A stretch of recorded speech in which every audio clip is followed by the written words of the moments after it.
What's going on, everyone? My name is Scorpion, coach of the L.E.A.F Agents, and welcome to Battle Hub Draft League Season 7 Power Rankings. That's right, it is time again. In this video, as per BHL tradition, we are going to rank every single team that has been drafted in Battle Hub Draft League Season 7, our final season on Pokemon Scarlet and Violet here, and we're going to rank them based on how good we think they are and their odds at making the playoffs. So yeah, going to be quite long-formed, not very visually stimulating, but we will have the teams up on the screen that we're talking about, of course. So yeah, get settled in, go do some chores or put it on as background footage, whatever you want, but it's going to be a fun time. There are, of course, a couple of disclaimers I need to get out of the way as well, but before I do that, allow me to introduce two people that are going to help me ranking these teams. First off is, of course, one of my commissioners. You know him, it's Heal Emerald / Emeraldminer. Say hi to the people, friend. What's poppin', people? We're back, baby. We're back. I have been missing out on these power rankings, at least participating in them for a couple seasons, but it's good to be back. And yeah, hyped to rank these teams.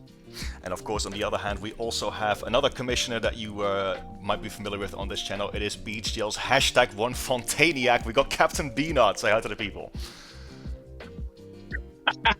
So I might be a #1 Fontaniac, but you're the guy that drafted Landorus on your team, so you know. But we'll get into that in a second. Oh but, dear. You know, I am happy to be here once again. BHDL's #1 analyst, as I like to call myself, and I am ready to rank some teams. Ready for my close-up once again in BHDL the movie Part 7. So you know. Absolutely great. Let's do it. Absolutely great to have you guys on board. Let's get this show on the road. We of course have 16 teams, and all three of us are in it. So we're going to try not to touch too much on our own teams ourselves. But yeah, going to be a good time. So very excited to hear your thoughts. We're going to be going in the draft order here, and before I get started, allow me to get a couple of quick disclaimers out of the way. We are, of course, going to be trying to rank these teams as objectively as we can, but it is, of course, just our opinion. So if you don't agree with it, it's okay. Please don't shoot us in the head. We're just trying to have a good time with this. If we think your team is not as good as you perhaps think it is, do obviously acknowledge that we might not know your vision on the team or like a plan that you have with it. And just by all accounts, this is an invitation right here and now to just prove us wrong. And of course, we are also going to try not to judge these teams based on just the person, because obviously we have a bunch of experienced coaches here that we know will probably have, again, visions for their team. And we're going to try not to take player skill into account and just rate the teams, again, as fairly as possible in that regard. So, with that out of the way, hope you guys enjoy. Let's get right into the first team. As I said, we're going to be going through draft order, which means the first team we're going to be looking at is going to be Stefan, coach of the Grand Lake Garchomps. Schedule's just aborted now as well, that's nice. So I guess I'll start off with this one. Got quite a few things to say about this one. First of all, I will say, especially if I take a look at the past of BHDL Power Rankings, I know Stefan's teams have never been ranked particularly high, not particularly low either, but they're kind of usually middle of the pack. This is a strong team, or at least in my opinion.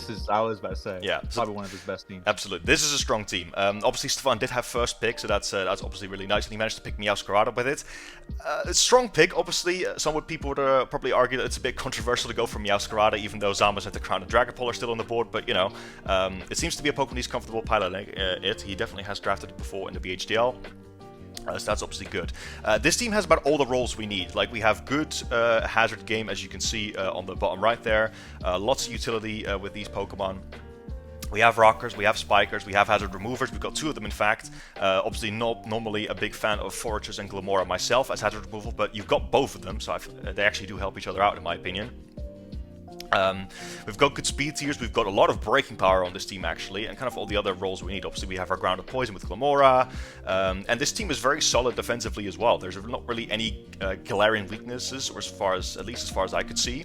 And this team has like a lot of power behind it. Like Volcanion and Conkeldurr as Terra captains hit ridiculously hard, and obviously Meowscarada can be quite a solid wall breaker. Enamorus and Zoroark also pack quite a lot of power, and we've got the utility. So fundamentally, I think this is actually a really, really strong team. A couple of negatives though I've got about this team. Of course, we're also going to be going into those. I'm not a big fan of the fact that his Terra captains are quite slow. Obviously, as we can see, Volcanion hits base 70 and Conkeldurr hits base 45. So I think Stefan's going to have to position on this team very, very carefully to get the most out of those. And he does have those pivots, which I think is a great build there. but it's going to be a challenge. And secondly, I also noticed on his team, when looking at the raw stats, he doesn't really have a sort of dedicated special wall. Like, he's got really good physical-based defenses. Like, obviously, Fortress is a really tough Pokemon to break on the physical side. So is Sandaconda, but there's not really any one Pokemon except for even, like Latias is the specially most bulky Pokemon on the team. So I do think this team is going to be forced to run AV a lot. But what does help is that he's got a bunch of excellent AV users. So like Volcanion, Conkeldurr, even Electivire. These are all really good Assault Vest users. So yeah, I think this is easily Stefan's strongest team. Really strong team in general. And I think very highly of it. But what say you guys? Cap, what do you think? All right. So yeah, I agree with a lot of the stuff that you said. So one of the first positives I have my I don't know if you can hear the paper rustling there, but I have my old school sheet of paper. There you go.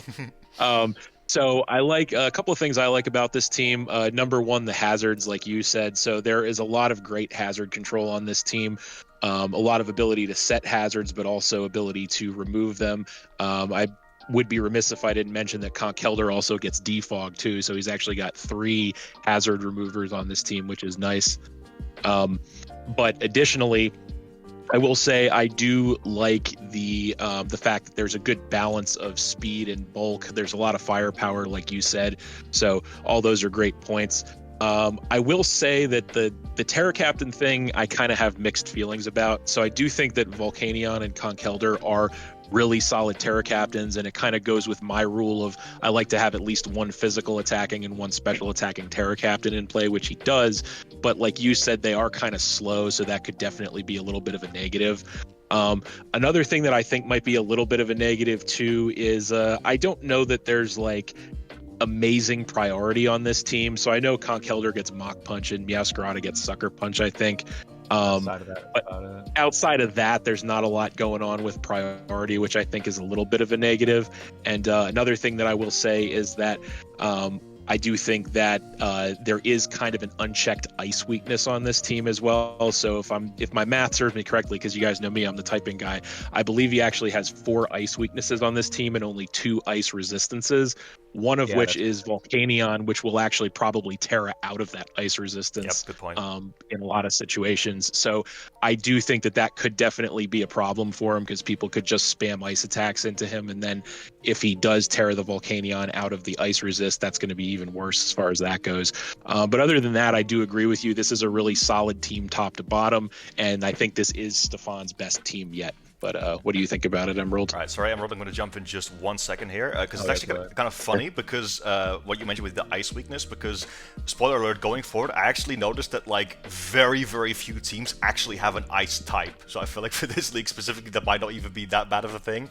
But of course, yeah, I do agree it's a little bit of a weakness. But yeah, just wanted to point that out, because it's something, a funny pattern I noticed. But go on, Emerald. Yeah, I mean, if you're going to have a type to leak to, I mean, it's a lot better than, like, let's say, ground, because that's a type that's so spammable, and so many teams have decent ground types usually.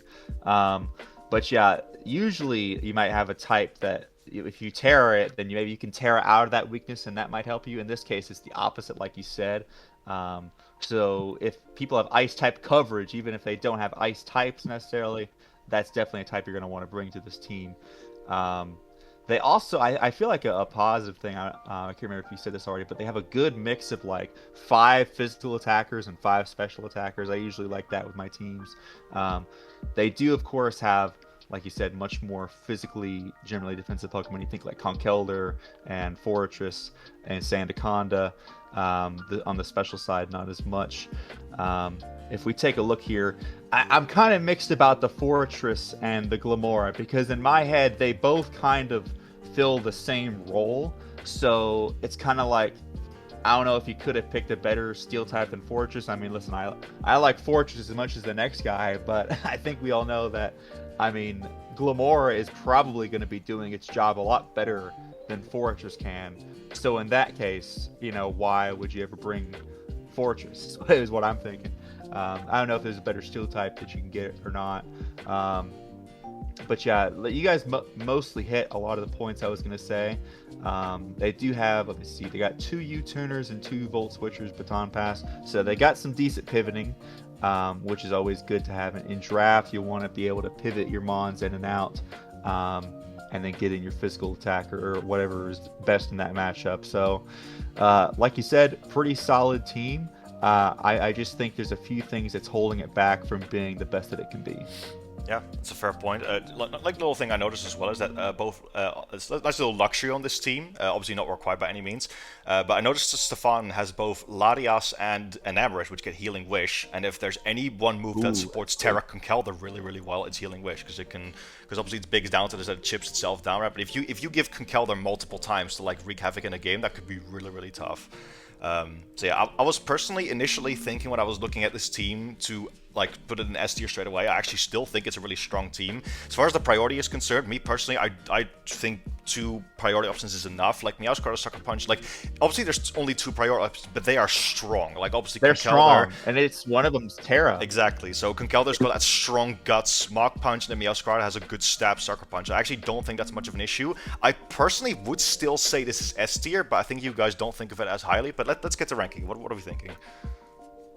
I will say, I do believe at least they have another priority in Quick Attack, Electivire, right? That gets Quick Attack. That's true. Is that something? I think it does. I agree with you. I think that Sucker Punch Meow and Mach Punch Conkeldurr, I mean, that's going to do what you need to do. It's going to pick off. I mean, I bet there's some Pokemon that probably take at least like 30 or something like that from like Guts, Conkeldurr, Mach Punch. Oh, easily. So, sure. I think that that is definitely the best of the 3, in my opinion. Yeah. So what are we thinking ranking-wise? Are we thinking maybe a low S for the future or something? Low S for the future. It all because we're going relative based on the other teams too. Or I don't know, like Yeah, we could move things around L.E.A.F potentially, but I think we can move things around. Yeah, I'm pretty torn myself actually. I could see like low S. I could see high A. Yeah, I could see either one to be honest. I don't know. It's just tough. The fact that a lot of teams are like going to be even better. Yeah, it's no, just for crazy sure. how good these teams are. Well, I was gonna say, if we're peering into the future, I would almost say like relative to if you're looking at this team in a vacuum, I would say maybe low S. But if you're looking at it relative to all the other teams, I would maybe say high A. Well, even then, I honestly think, like, again, spoiler, I think Stefan's team is definitely one of the better ones, if not one of the best ones in the league, at least like from my eyes. But maybe that's me seeing it optimistically. I can put it in S now. Maybe we move it down later because obviously we have editing powers. So yeah, I'm good with either one, to be completely honest with you. I could see we're not going to have too many nits to pick with a lot of these teams, and there's not too much wrong with this team either. So yeah, I'm cool with that. Yep. Bottom of S, yeah. All right. That's the first team ranked. Let's move it. Let's get it moving here. Right along to the second seed in the draft order, which is going to be Cody, coach of the Montreal Magnet Bombs. So Emerald, take this one away, my friend. Oh, sorry, no, my Cap was going to do this one. Excuse me. I was just gonna say, Wrong person. you're pulling the old switcheroo on us. I'll take the next one. Yeah, you take the next one. Go on. I was gonna say Scorpion used switcheroo and it was not very effective. But anyway, so Go ahead, Cap. Right. Take the stage. All right, so my boy Cody, #1 Fontaine hater in the Discord server, unfortunately for him. So yeah, now we're gonna talk about him. So obviously he had the second position in the draft, and he definitely made good use of it. Obviously he pulled the Dragapult as his first pick, so that is obviously a powerhouse in every sense of the word. Great Pokemon to build a draft team around for so many reasons.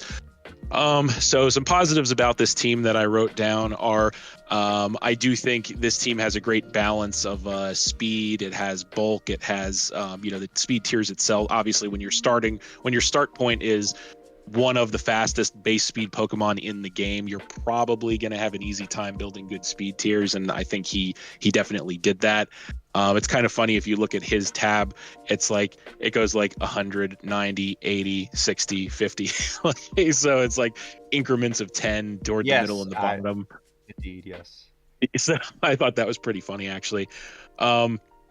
I do think there's a really good type balance on this team, because you guys know that's one of the things that I really value in draft teams is type balance. So I do think there's a great type balance on this team. As far as utility, the hazard setting leaves a little bit to be desired, I will say, because he's got the Donphan and the Bronzong for Stealth Rock. He's got, I think, Ogerpon gets spikes too. That's pretty much it. However, it's one of those.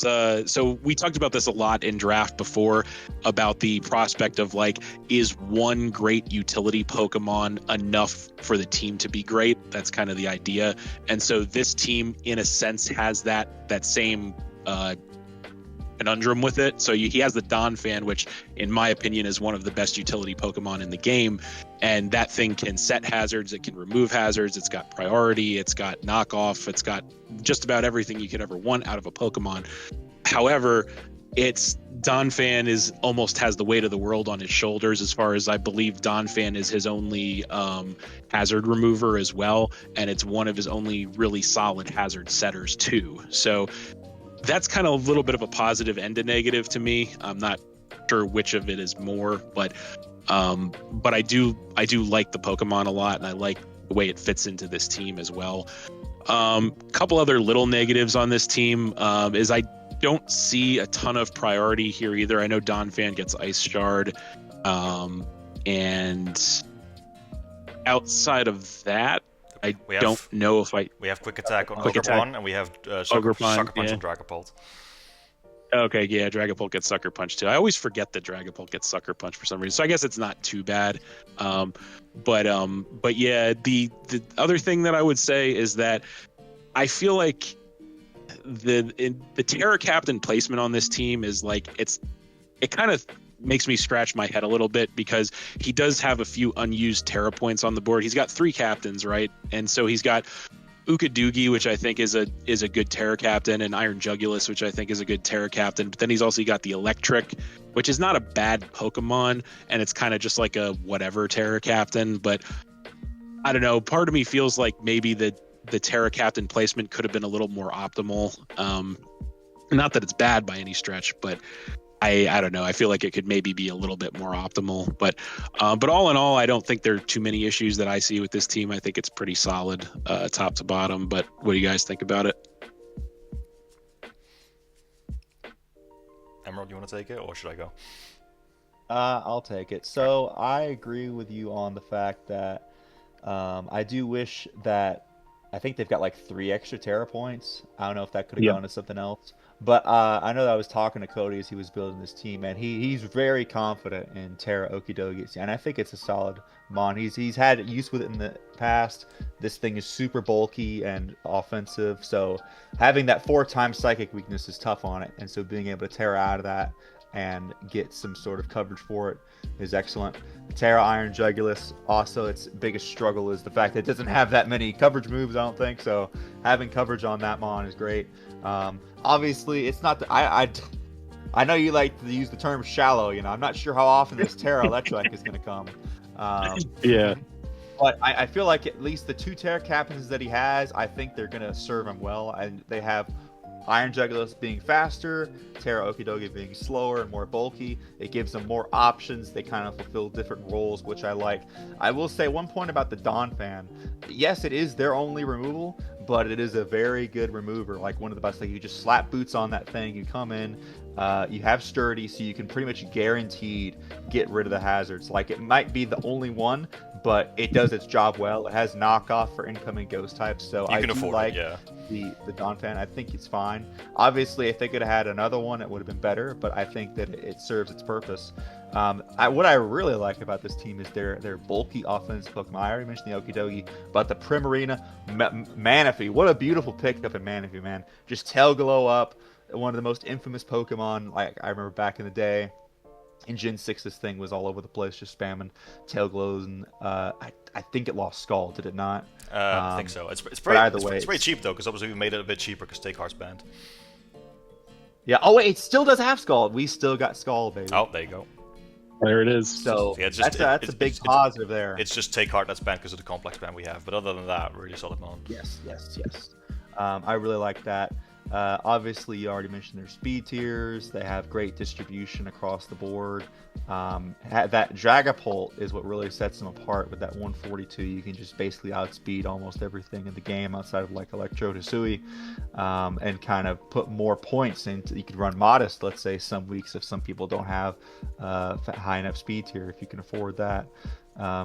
So just really, really solid team, honestly.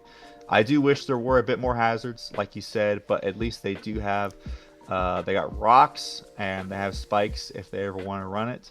So at least they have the option. So The basics very are covered for sure.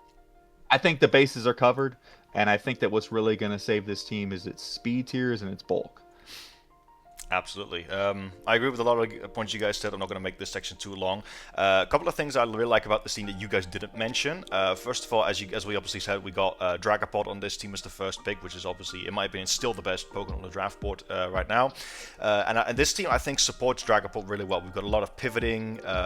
It also supports other Pokemon on this team well as well. Like, for example, Dragapult, obviously fast pivot, can pivot and put Okidogi and Ogerpon Heartflame into attacking position, which is obviously great. Lots of ways to like chip down each other's checks. I actually personally do really like the Terra Captain setup on this team. Obviously, the point distribution could have been used a little bit more optimally, but the reason why I like them is because both Okidogi and Iron Jugulis do benefit a lot from Terra, but they're not Terra Hogs. Like, you can very easily bring both of them to a game and have them do their job. And they also, like, obviously we have a Pokemon with an X4 weakness to Psychic, but then the other is a Dark type, so like, and any Psychic move targeted towards it, Iron Jugulis could take for it. So even if those two aren't Terra Captains, they've got natural synergy, which I think is cool. And obviously Okidogi can break through the Steel types that Iron Jugulis struggles with a little bit. So I think like, obviously, again, point distribution wise not the greatest, but they do definitely have synergy. So I think that's really sweet, and I really like that. Now, as far as a few negatives of the team, I do think that the priority, like as we said, I kind of alluded to before, priority is very lacking. I personally think you should have like at least like multiple forms of strong priority, and like he's got Sucker Punch on Dragapult, which is great, but Eye Shot on Donphan is very weak, and so is Quick Attack on Ogerpon. They're not stab, yeah. Yeah, they're non-stab 40 base power moves, so that's obviously not great. And I will say, B-Nard alluded to it kind of earlier, with that this team has a lot of like a really good type chart, good defensive synergy, and I do agree with that. But what I will say is that looking over the kind of like prep sheet, right, Bronzong creates quite a lot of fake type chart in that little chart, because obviously it accounts for both Heat Proof and Levitate, so this team is a little bit weaker to fire than it looks like on the surface. Luckily he does have two bulky waters, so that's nice. But I also just want to criticize Bronzong a little bit more, and this sounds weird coming from me because I've used Bronzong myself and to great effect, but I actually think that with the whole bulky offense style that we were alluding to earlier that this team excels at, Bronzong is a massive momentum sink on this team, in my opinion, and that's not ideal, because like it's quite passive, and I really feel like it kind of defensively does a lot more for the team. I really would have liked a better Steel type on this team, like a more I guess immediately threatening one, or at least one that can pivot, because there's a lot of pivoting on this team otherwise. As you can see, we've got 6 months with U-turn. Yeah, it looks incredible on that sense. Yeah, a lot of turning. Exactly. So I feel like Bronzong just doesn't really fit this team too well. It's a bit too passive for it. And yeah, for that reason, I think Donphan is going to be forced to bring Stealth Rock a lot more if he doesn't want to lose that momentum. And then one final point that I wanted to say is that the speed control, as we alluded to, is really great. And one of the things I do think is really cool about this team, speed control-wise, is that obviously we have Ogerpon Heartflame as the second fastest one, which can't be Scarf, but that's kind of fixed by the fact that we have Iron Jugulis, who's only 2 points below it, who can boost its speed without being locked into a move, because it's a Paradox Pokemon. And in my opinion, Paradox Pokemon, especially Terra Paradox Pokemon that are fast and can just run like Booster Energy speed, are a big luxury in draft. You definitely don't need it, but Cody's done a very good job picking this up, so I think that's a big plus. And yeah, honestly, just the top 3 in general is quite insane cool. So I do think very highly of this team. I do think it's very solid. The lack of priority definitely holds it back from being, and as well Bronzong's role holds it back from being S tier to me for sure. But I think we are looking at a solid A. But what say you guys? Yeah, one final point detraction that I have from this team that I forgot to mention is that I don't think that any of the, although yes, they have very bulky Pokemon, like I just mentioned, the Manaphy, the Primarina, the Donphan, the Okidogi, Meloetta, I love them. They don't have, there's no longevity. I don't think he has really any way to, I think that he has Synthesis and Ogerpon, but as far as, like, you guys can correct me if I'm wrong, I don't think there's any way for him to heal any of these Pokemon. No, you're correct. Like, you can do gimmicky, like Rest, Rain Dance, Hydration, Manaphy, but that's... I mean, yes, obviously, Rest, Rain Dance, of course, but I mean, that's situational, and like, you really have to that's gimmicky. put a lot into preparing for that. There's not even like a a drizzle Pokemon. So Yeah, I think you're not getting gonna be like any recovers off or anything like that. I gotcha. no. Nope.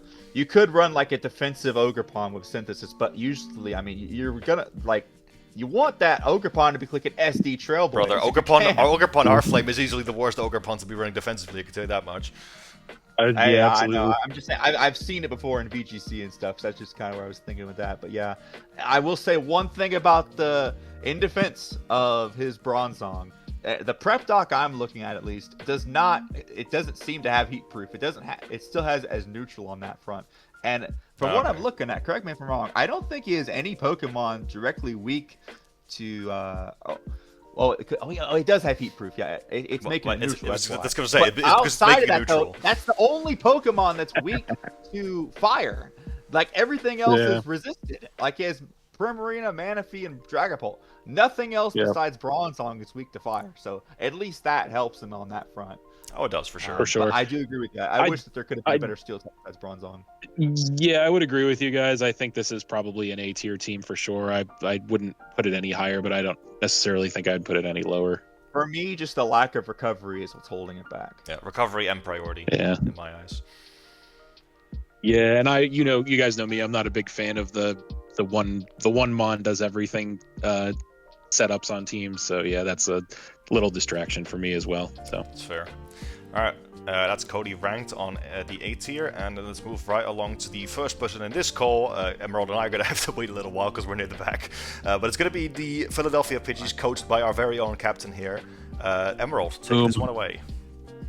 All right, so Capt B-Nard was third in the position, and of course they couldn't get pulled. You could have gotten Valiant, buddy. You could have gotten Valiant, but I guess you didn't want it. Yes. You wanted the Dark Horse.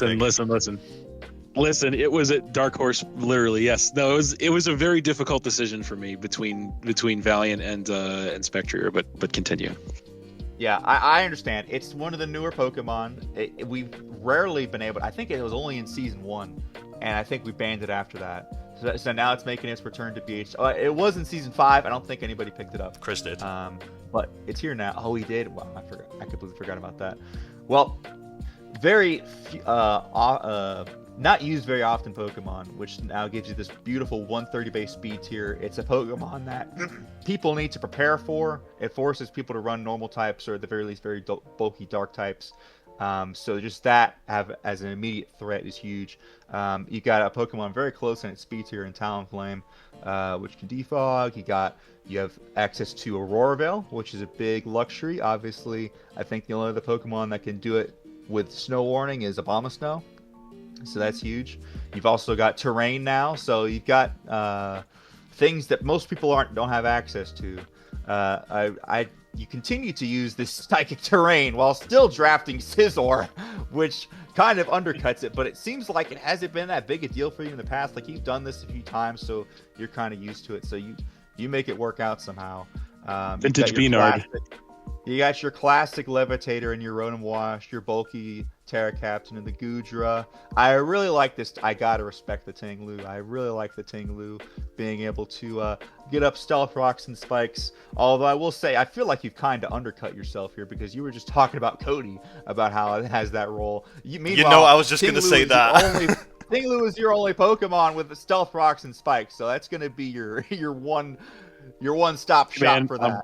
Hey man, just because I call it out on somebody else doesn't mean I'm not guilty of it myself. I respect it. Not as I do. Hey, I mean, in his defense, Tinglu at least really loves to run and can very easily fit these moves into its moveset. So I'm talking about your point, but my defense of you would be, all right, but Tinglu is one of the best setters at doing that. It's super bulky. You can get at those Stealth Rocks, get those Spikes. That's why I love drafting it. You got the beautiful Muck over here to give you another big Spadef wall. So if we take a look, we think like Tinglu and Rotom, fairly defensive, although Rotom Wash really needs to always run max HP, max defense in order to be considered like a full defensive wall.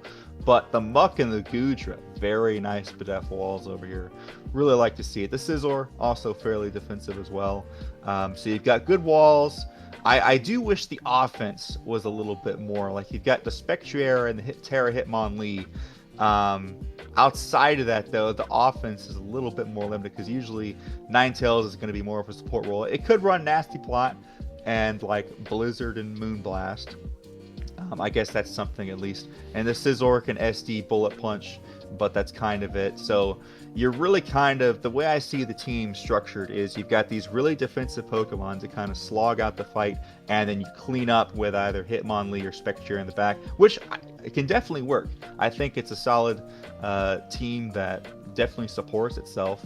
I just wish that there could be maybe another physically offensive Pokemon, because when you're prepping for this team, it's like, all right, I need to prep for Spectrier, and I need to prep for Hitmonlee, and that's the two biggest ones you need to prep for. So it just makes it a little bit more predictable in my mind. But you got great removal in Defog, Talonflame, and Scizor, and you also got Rapid Spin Hitmonlee if you chose to do that as well.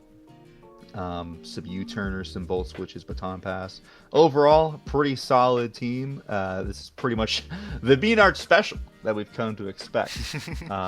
Like I said, vintage B-Nard on display. Yeah. Same thing though. Your walls don't have too much, although Rotom Wash does at least get paint split, so that's at least something in its respect. Not a whole lot of other healing outside of that though. Although, does Indeedee get Healing Wish? I think it does. It's only the female one that does, I think. And he's got Indeedee male. Oh, I forgot that we split him up. Okay. Well, that's a bit tough then. Well, I look forward to your defensive Roost Talonflame, B-Nard. That's it for me. It's coming. Just be ready. All right, here we go. Yeah, Scizor lost Roost. So, Scorpion, what do you think? That's very tough, yeah. So yeah, I actually agree with a lot of the points you said, and I actually wrote some of those down myself. Fundamentally, I think this is also just a good team. We've got a good priority on this team for sure as well. We've got obviously Bullet Punch Scizor, and we've got the Talonflame here that's got Gale Wings. I do think that's also a bit of a downside too. I think like having Gale Wings Talonflame as your priority is a bit dodgy. Now, obviously, we do have the Indeedee. Flame Body. Yeah, and because obviously Flame Body is the much better ability on it, right? So like this ain't 2016 anymore. But we do obviously, in his defense, we do have the Indeedee on the team. Not sure how much that plays into it, but I do think, it does mean you undercut your priority a little bit. Yeah, I think one big positive I have about this team is that it's got a very strong sort of mode versatility, I like to call it, right? We've got Aurora Veil that we can set up like screens offense. We've got Psychic Terrain offense. Obviously, we have Unburdened Terra Hitmonlee, which is a huge threat once its thing is gone. Obviously, B-Nard patented never goes a season without an Unburdened Sweeper.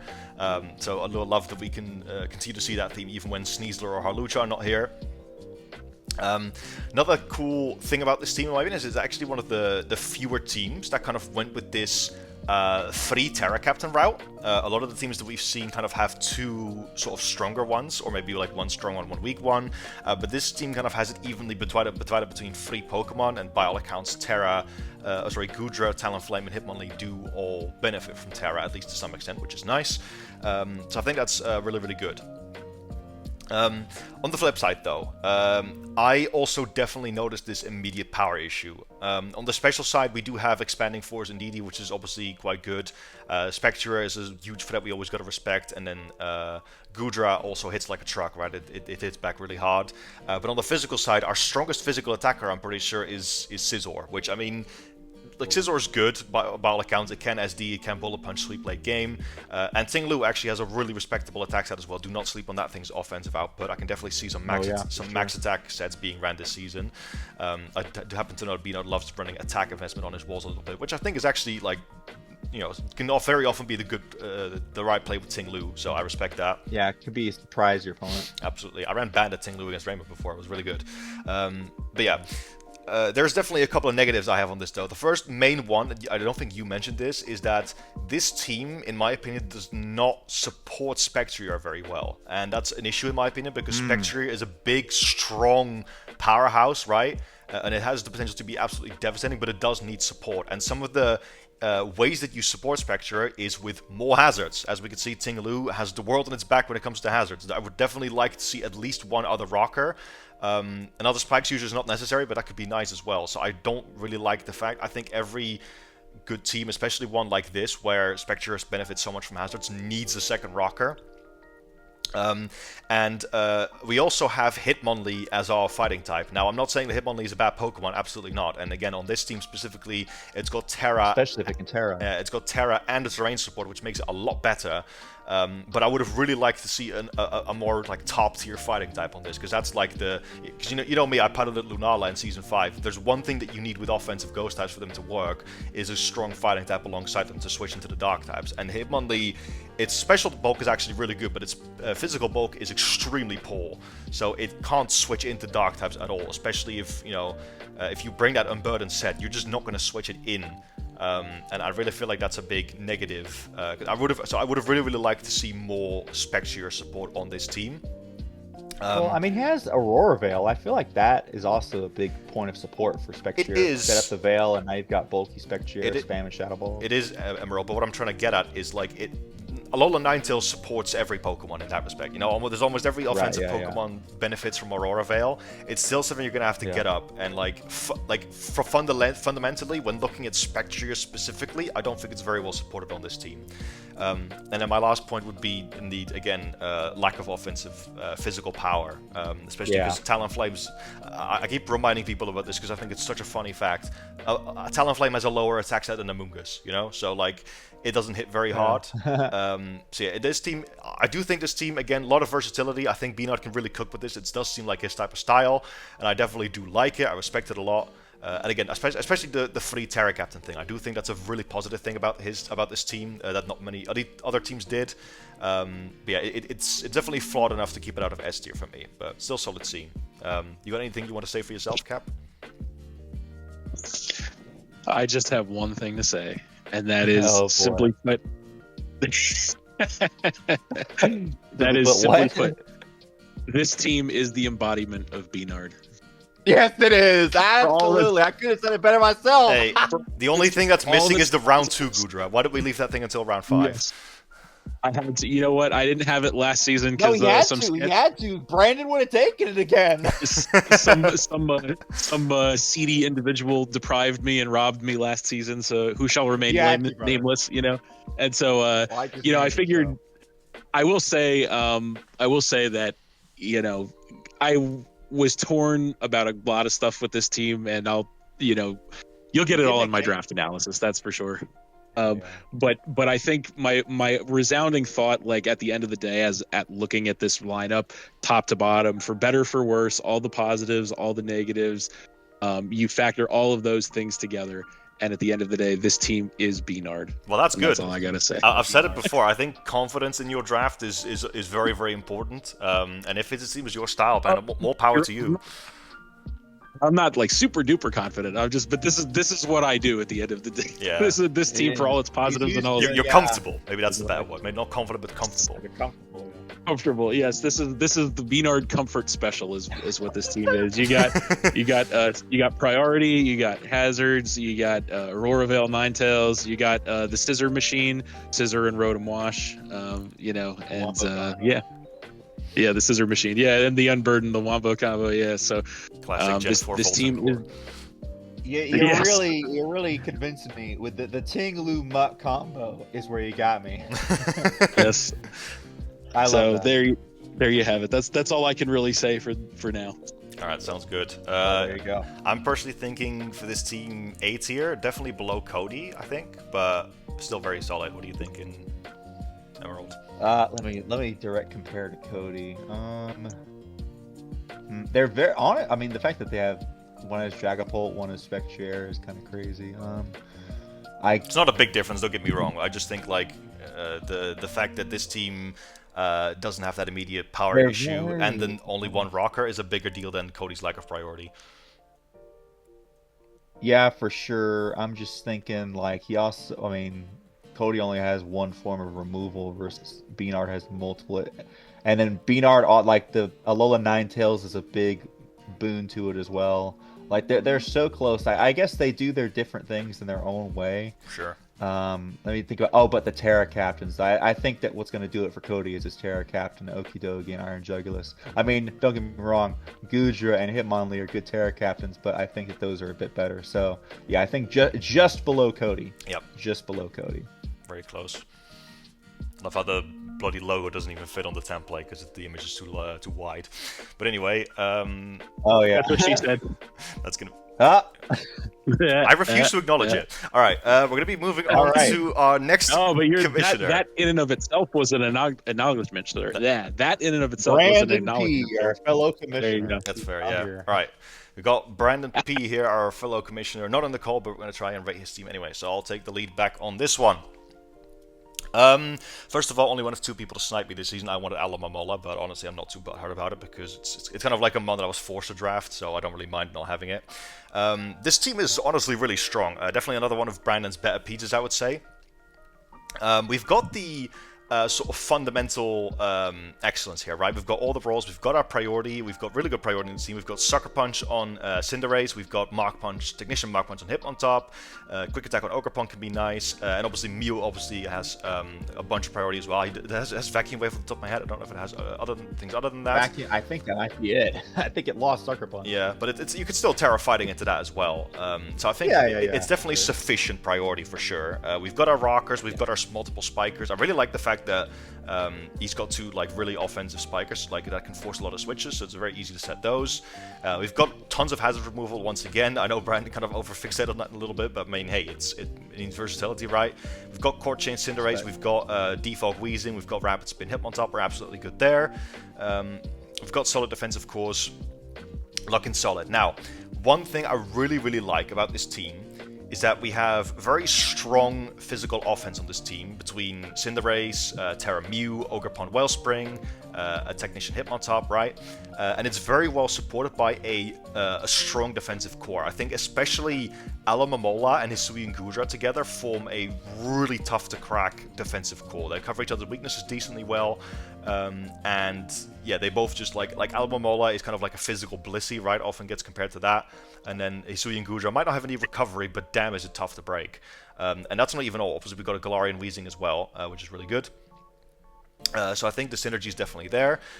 We also have like pretty much perfect speed tiers, to be honest. Look at that. We got 119, 115, 110, 100. Like again, all just the multipliers of 10 sitting there, and then obviously even in the like there's no big gaps between the speed tiers anywhere. Which, spoiler alert, is going to be some of my criticisms with later teams.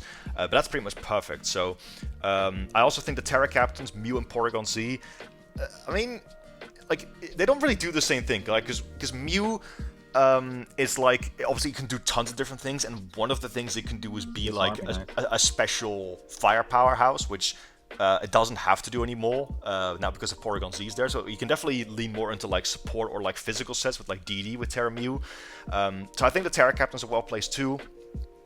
And yeah, we got honestly some great pieces there. I do think he had 2 points left over, but not really a big deal. Couple of negatives I had though. Let's get into those. We definitely have a lack of fast special offense on this team. We do have Raikou, which is solid, but Raikou's move pool gets spread very thin very quickly, which is not ideal. And the next fastest thing is Porygon Z. Now, we do have webs, which obviously makes it a lot better, and we also have multiple pivots to pivot in and out of these. But the main fast threats, obviously, right? We got Cinderace and Ogerpon Wellspring, which are like both physical attackers. So that's a minor thing. Another thing I noticed about Brandon's team is we have great Spikers, but we don't have great Rockers. We do have two Rockers. We have Golurk and Mew.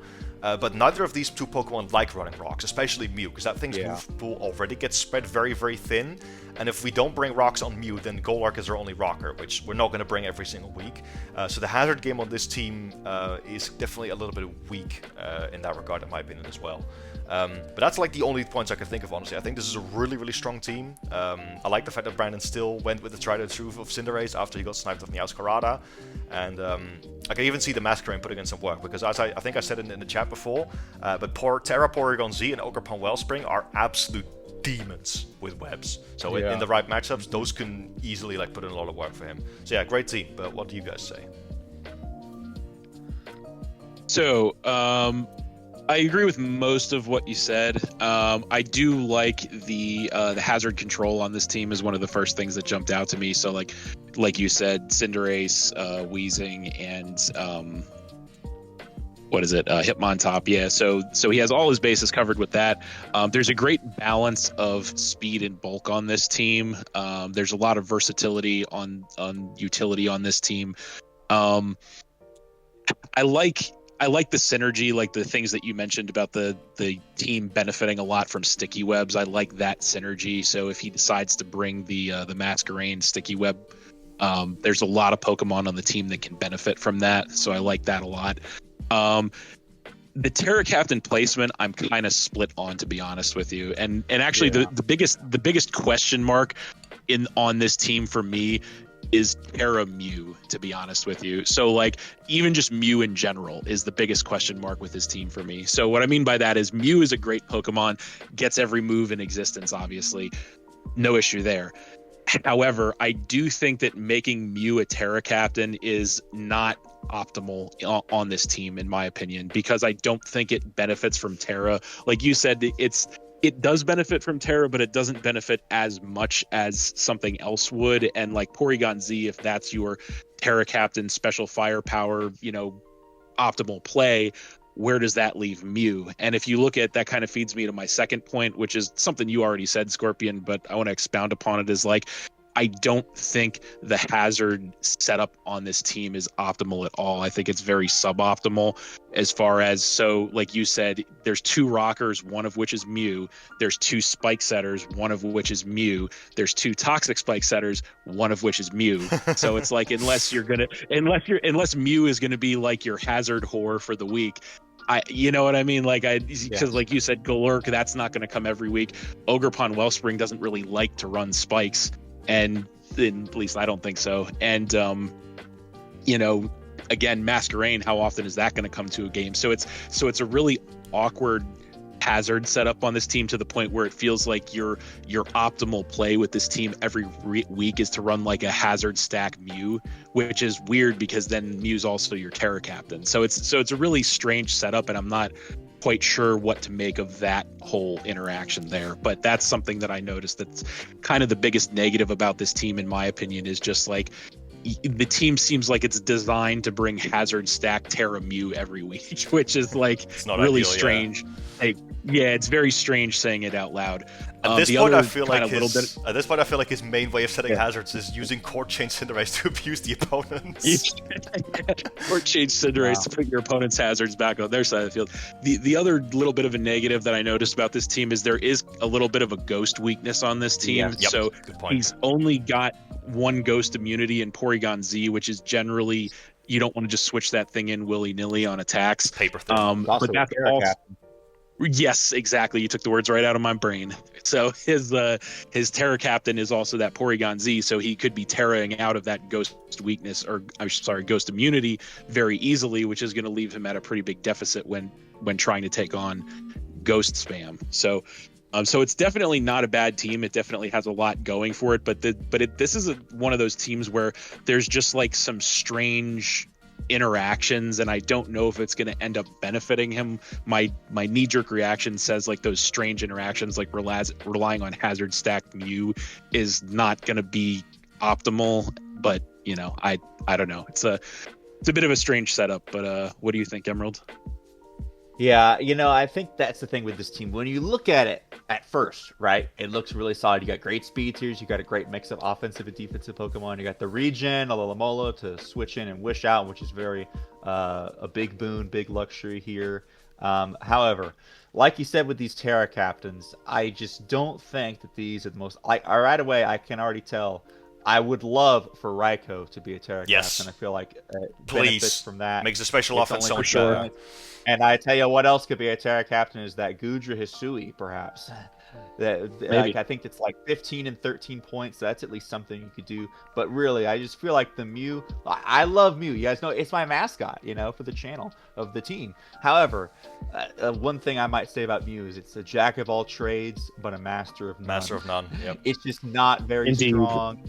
It's you're not going to get the kills that you think that you need to with it. You would much rather be using this thing to stack hazards. That's what I did most of the time. And like when I used Mew, it wasn't a Terra Captain. I just did whatever I needed to with it for the week. I mean, I freaking ran skill swap for freaking Comfey. I ran skill swap for freaking Magic Mouse to get around some shenanigans. Like just whatever little thing I needed to do to support the team. Like Mew should be a support. I'm not sure if you're going to be able to get that same type of offensive thing that you might usually think with a Terra Captain in Mew. Now Porygon Z is obviously super strong, but like at that ghost weakness thing, they've also got a bit of a flying weakness too that they might need to worry about too. And if you, I don't know, like, what are you gonna do with Terra Porygon Z? Are you just gonna like run download? Because with adaptability, like there's decreasing returns, so you're not getting as strong as you normally might if you Terra normal. Choice specs Terra normal Hyper Beam, maybe. Well, yeah, but then I'm like, but so are they just gonna run Terra normal? Like that's it? Like no other coverage? Because if they do run coverage, if they Terra Ice or Terra Electric or something to get stronger versions of those, or Terra Fire for coverage or something, well, now there's no Dark type. There's no Dark type. There's no switch-ins to Ghost. Brandon he faces B-Nard in week 8, and Spectriera is gonna have the time of his life. I wish you hadn't said that, because then now he's going to be motivated to make some transactions. God damn it! Well, it's okay. Put all the cards on the table right here. Put all of it. Hey, listen, I'm just saying what all the viewers at home are thinking. Okay, we just had Spectriera. They already thinking about the Ghost types. Indeed. That's just what I think about when I see this team. Now, regardless of that, I think it is still very strong. I really like the bulk on this team. I like the support. I just wish that maybe the Terra Captain placement could be a bit better. That's fair. All right, what are we thinking? And the webs are huge for this team too. But then the thing with that is you could have picked a slightly better web setter than Masquerain. Like all I'm saying is Araquanid is still on the board. I know probably you don't want 3 water types, but still. They still do have 2 points. I don't know what they're gonna do. What are you thinking ranking wise? So I feel like have we had more negative stuff to say about this team than the other teams?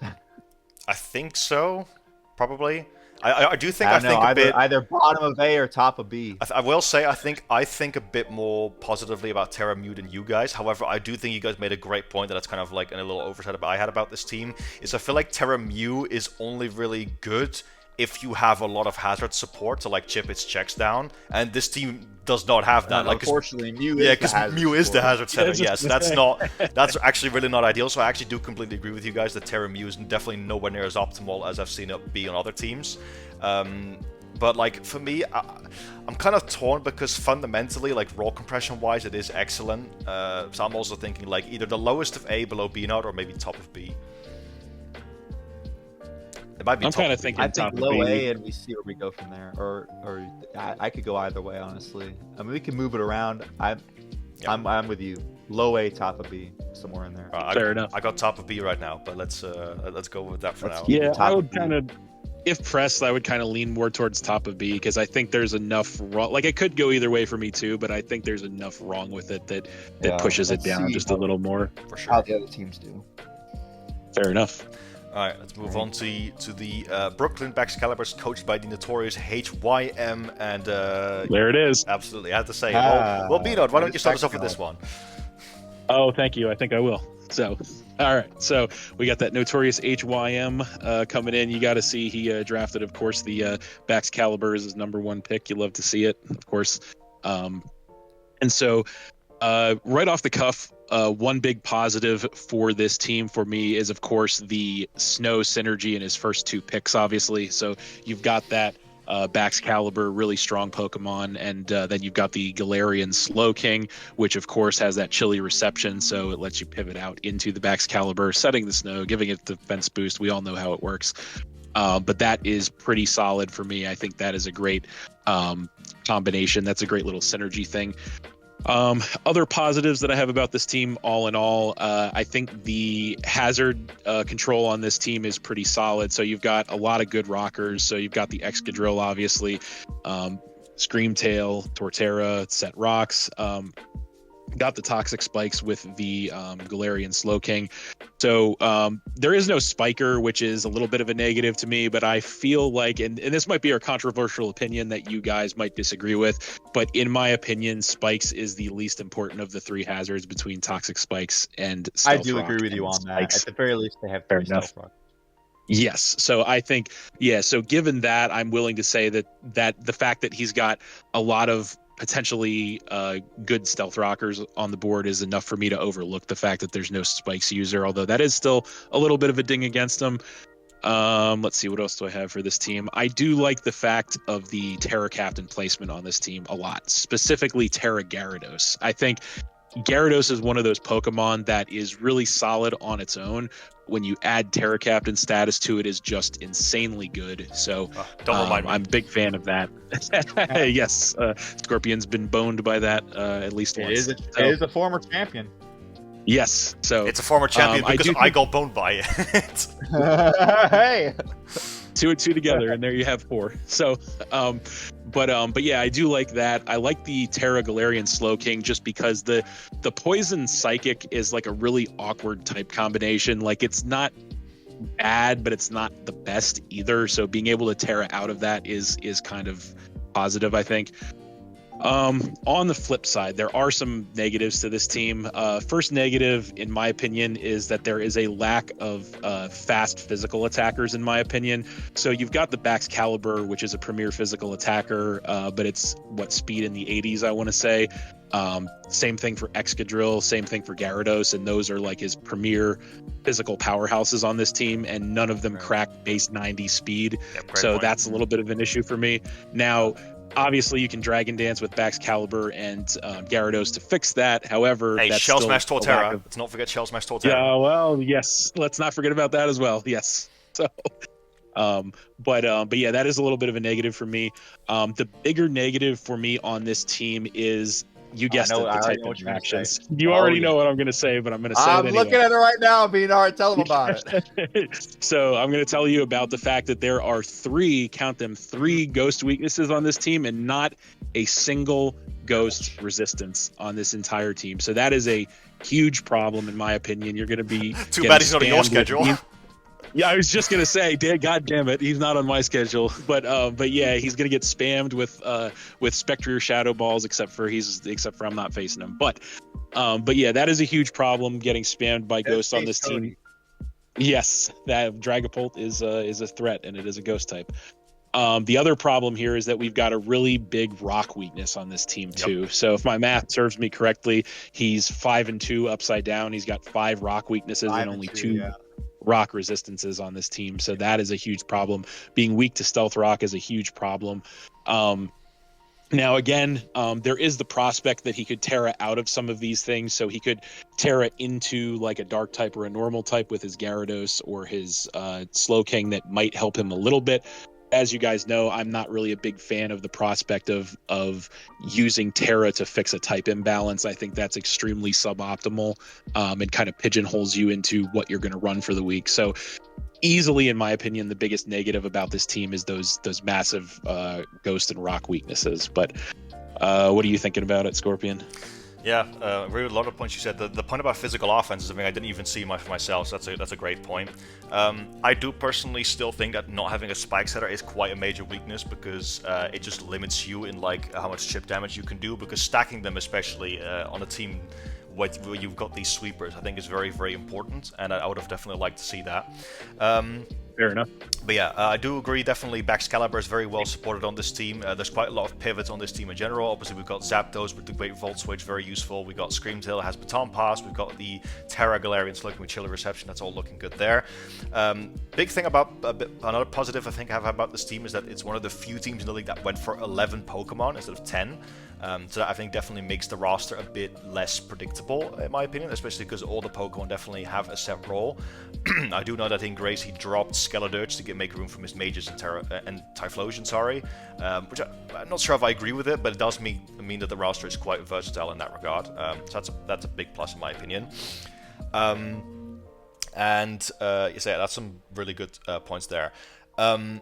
I do also quite like the Terra Captains, as you said. I do think that the Terra Glowking got a lot of criticism by other people. I don't necessarily think it's the worst thing in the world. What I will say, though, is that if he does Terra the Glowking, it gets rid of his grounded poison type, so he could be a lot weaker to Toxic Spikes in the end. That could be a bit of a negative.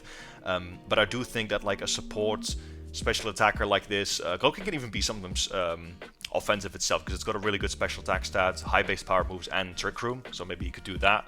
And then obviously if he doesn't, I mean, Terra Gyarados is as solid as it could be.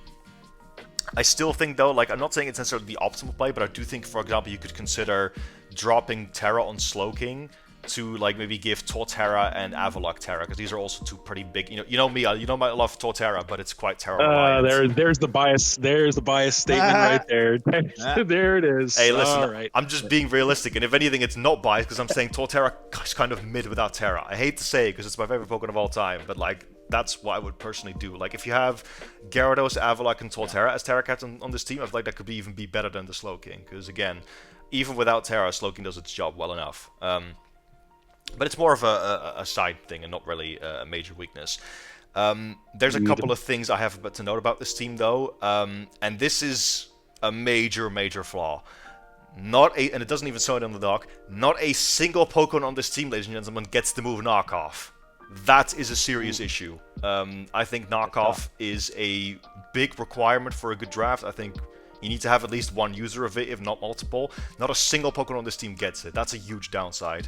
So I would definitely like to see a Knockoff user on there. Hashtag give Torterra Knockoff. I also don't really like Galarian, Slowking, and Zapdos are obviously an amazing defensive course, about as good as it could be. They cover each other's weaknesses decently well. And this is, again, alluding to what I was saying earlier. His other two main walls, which are Torterra and Avalok, are very flawed without Terra. They don't like their base typing. They're both slow. Avalok is very weak to and vulnerable to special moves. Torterra has that Glaring Ice weakness. So I really feel like the defensive core is a little more shallow than we perhaps might see, or like what it might look from on the surface. So I think that's definitely a big issue. And alongside the other weaknesses that you guys mentioned with Rock and Ghost, there's also a big Dark weakness on this team as well. I don't see a lot of things that can switch into a strong Dark type move. Too weak to Dark and zero switching. Yeah, exactly. So that's also a big issue. You know, like Darkrai, monsters like that are gonna have a good Roaring Moon are gonna have a good time into this team. Even my owner Shifu. So that's definitely an issue. Not a terrible team by any means. This is definitely, I think, still a good team fundamentally. It's not horrible, and obviously I think it does fit HIM quite well. But yeah, definitely got some issues. That no knockoff user is like, we're gonna need to fix that. What do you say, Emerald? Yeah. Yeah, it is interesting with his type chart because obviously he's got those three big glaring weaknesses in Rock, Ghost, and Dark. It is interesting how, like almost every other type he has, it's all green otherwise, and the only other thing is he's neutral to fire. Pretty crazy how that works. But you guys have already brought up a lot of the points I was going to make. I think that with this Slowking, it's more like a band-aid. He's trying to maybe, like, let's say Terra Dark or something to fix his weakness, but it doesn't even really fix it all the way. I mean, I guess it kind of fixed the Dark one, but the Ghost, you're still oh wait, no, he has, how many does he have? He has 3? Yeah, 3, so it wouldn't even fix it all the way. So it's 17 points is just what I'm looking at, and I just think about Terra Gyarados is 13 points. There's no way that Slowking is going to do more than Terra Gyarados. So why are you putting 17 points on his Pokemon? I agree.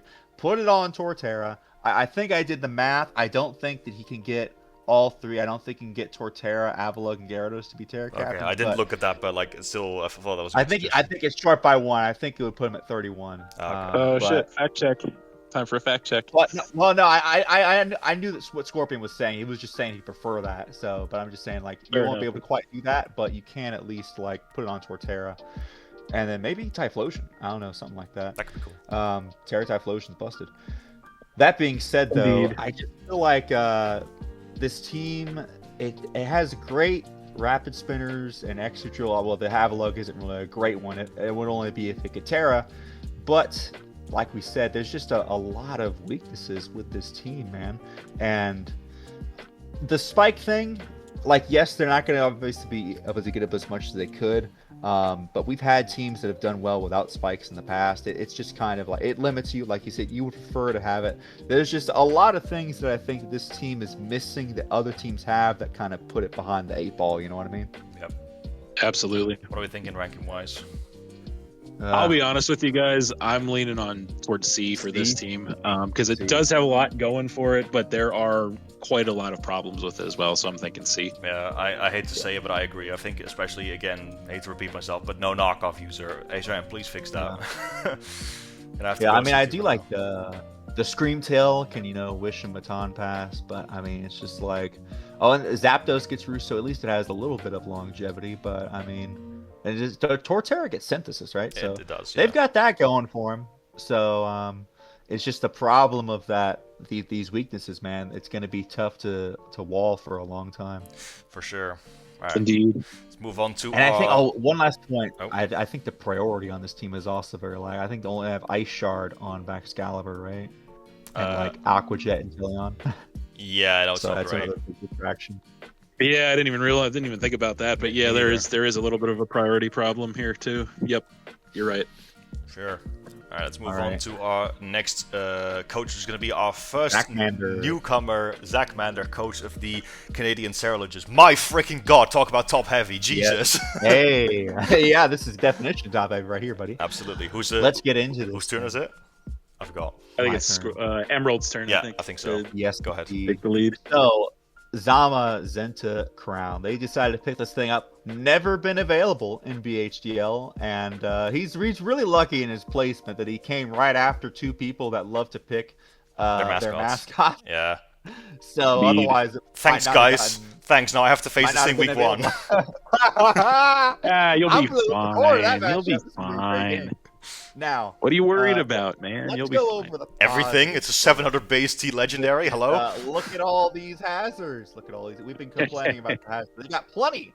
They got the Gliscor to set up the rocks and the spikes and the T-spikes. Oh, there's the Wigglytuff. The Wigglytuff, Joey Fontaine to set up the rocks. Let's go. The Fontaine incarnate. He's here. Ogerpon can also, and you also have Deoxys Speed if you really want to use Deoxys Speed to set up hazards. But I think you would prefer not to. I think it's kind of like Mew. You would really rather being offensive with all that speed, but we'll see though. Zamazenta Crown is really interesting because obviously it's got that nice steel and fighting type, and we've had Zama Hero before. The difference is with this thing, it can't hold an item, yes of course, however it's very fast. Look at that beautiful 128 speed stat. It's got really good defenses, good attack stat. The steel typing means that it can't be poisoned, so that's huge, so it can just iron defense, body press, and not worry about being poisoned, sub up and all that jazz. So that's going to be a big threat. Make sure you bring sound-based moves to face this thing if you can. I don't know. It might be tough. Even then, it probably gotta get those roars and whirlwinds going. Yeah, oh yeah, that too. Yeah. The Chi-Yu. You know, we often talk about special attackers on the team. Like, oh, there's no Chi-Yu on this team. Well, guess what? There is a Chi-Yu on this team. Literally right there. Regidrago. Right there. So they got huge special firepower. The physical firepower, I mean, they have Ogerpon and they have Zama. The Zama only can use Howl to set up, I guess, Body Press, Iron Defense, and SD Ogerpon. I just wish there was a little bit more of physical offensive presence, because after that, like, it's very top heavy, so it kind of drops off a cliff after that. We got Swalot, Rotom, and Wigglytuff. Just look at those bottom three. I mean, we all know Swalot's a special threat, bro. Choice Specs, Terra Normal, Hyper Beam. Oh, yes, of course. There it is. Absolutely. They've got all these hazards to set up, but their spin blocker, unfortunately, is a Rotom. And I don't know, but I don't think very highly of Rotom. Maybe it's just me. I just don't think very highly of it. I feel like it's not. It's not just you. Trust me. It's not just. I know he does. Funnily enough, also, I know Zach Mander absolutely loves this thing. Okay, well, if he's comfortable using it, that's good. But purely from just on paper perspective, I mean, the Terra Captains are truly mind-boggling. I don't know about you guys, these Terra Captains drew me up. I understand Terra Gliscor, you get out of your 4x ice weakness, but what are you doing after that? I guess you're gonna Terra Fly Acrobatics or Terra Water. We're gonna Agility SD, brother. That's what we're gonna do. But it's supposed to be it's the same thing with Mew. You're supposed to be set the hazards. You're not the sweeper, brother. We've got Chi-Yu. Okay. Drago. Okay, I understand you. Why don't we Terra this Blastoise and Shell Smash? That's all I'm saying. I understand your point. Counterpoint: this team is literally hyper offense incarnate. We're not pretending to be any defensive team with this top heavy squad. We've got an excellent screen setter in Deoxys. I think Terra Gliscor's got its place on this team. Interesting. Fair enough. Okay, all right. I understand the Terra Gliscor, but then why do we have Terra Rotom and Terra Swalot? Now I can't explain, but you know. I don't think you're going to find justifications for those from us, but nope. You know. All right, listen, I think I've said enough. Wait, hold on. Let me go over the priority on this team real quick. How much does he have? Spoiler, there's not a lot. No, he's got extreme speed Deoxys. He's got quick attack Ogerpon. That's the theme of this fucking video so far. Quick attack Ogerpon. I was gonna say, how many quick attack is #1 priority? Not much priority. At least they've got speed. I'll give them that. They got plenty of speed. They got Deoxys, one of the fastest things on the board. And unlike Regieleki, it actually has coverage. So there's that going for you. Yeah, I think I've said what I need to say about this team. What do you guys think? B-Nard, go ahead. Okay. So yeah, I agree with the hazard setup. So Gliscor getting all those hazards is a big plus to me. He's got a lot of spike users, a lot of rock users, a couple of toxic spike users. So, hazard setting is really good. On the flip side to that, hazard removal, not so much. So his only form of hazard removal here is Blastoise. And so Blastoise is not a bad spinner by any stretch of the imagination. However, in my personal opinion, you guys know I don't like the only one form of hazard removal setups on teams. And in my opinion, I don't think Blastoise is good enough in this format for it to be the only spinner.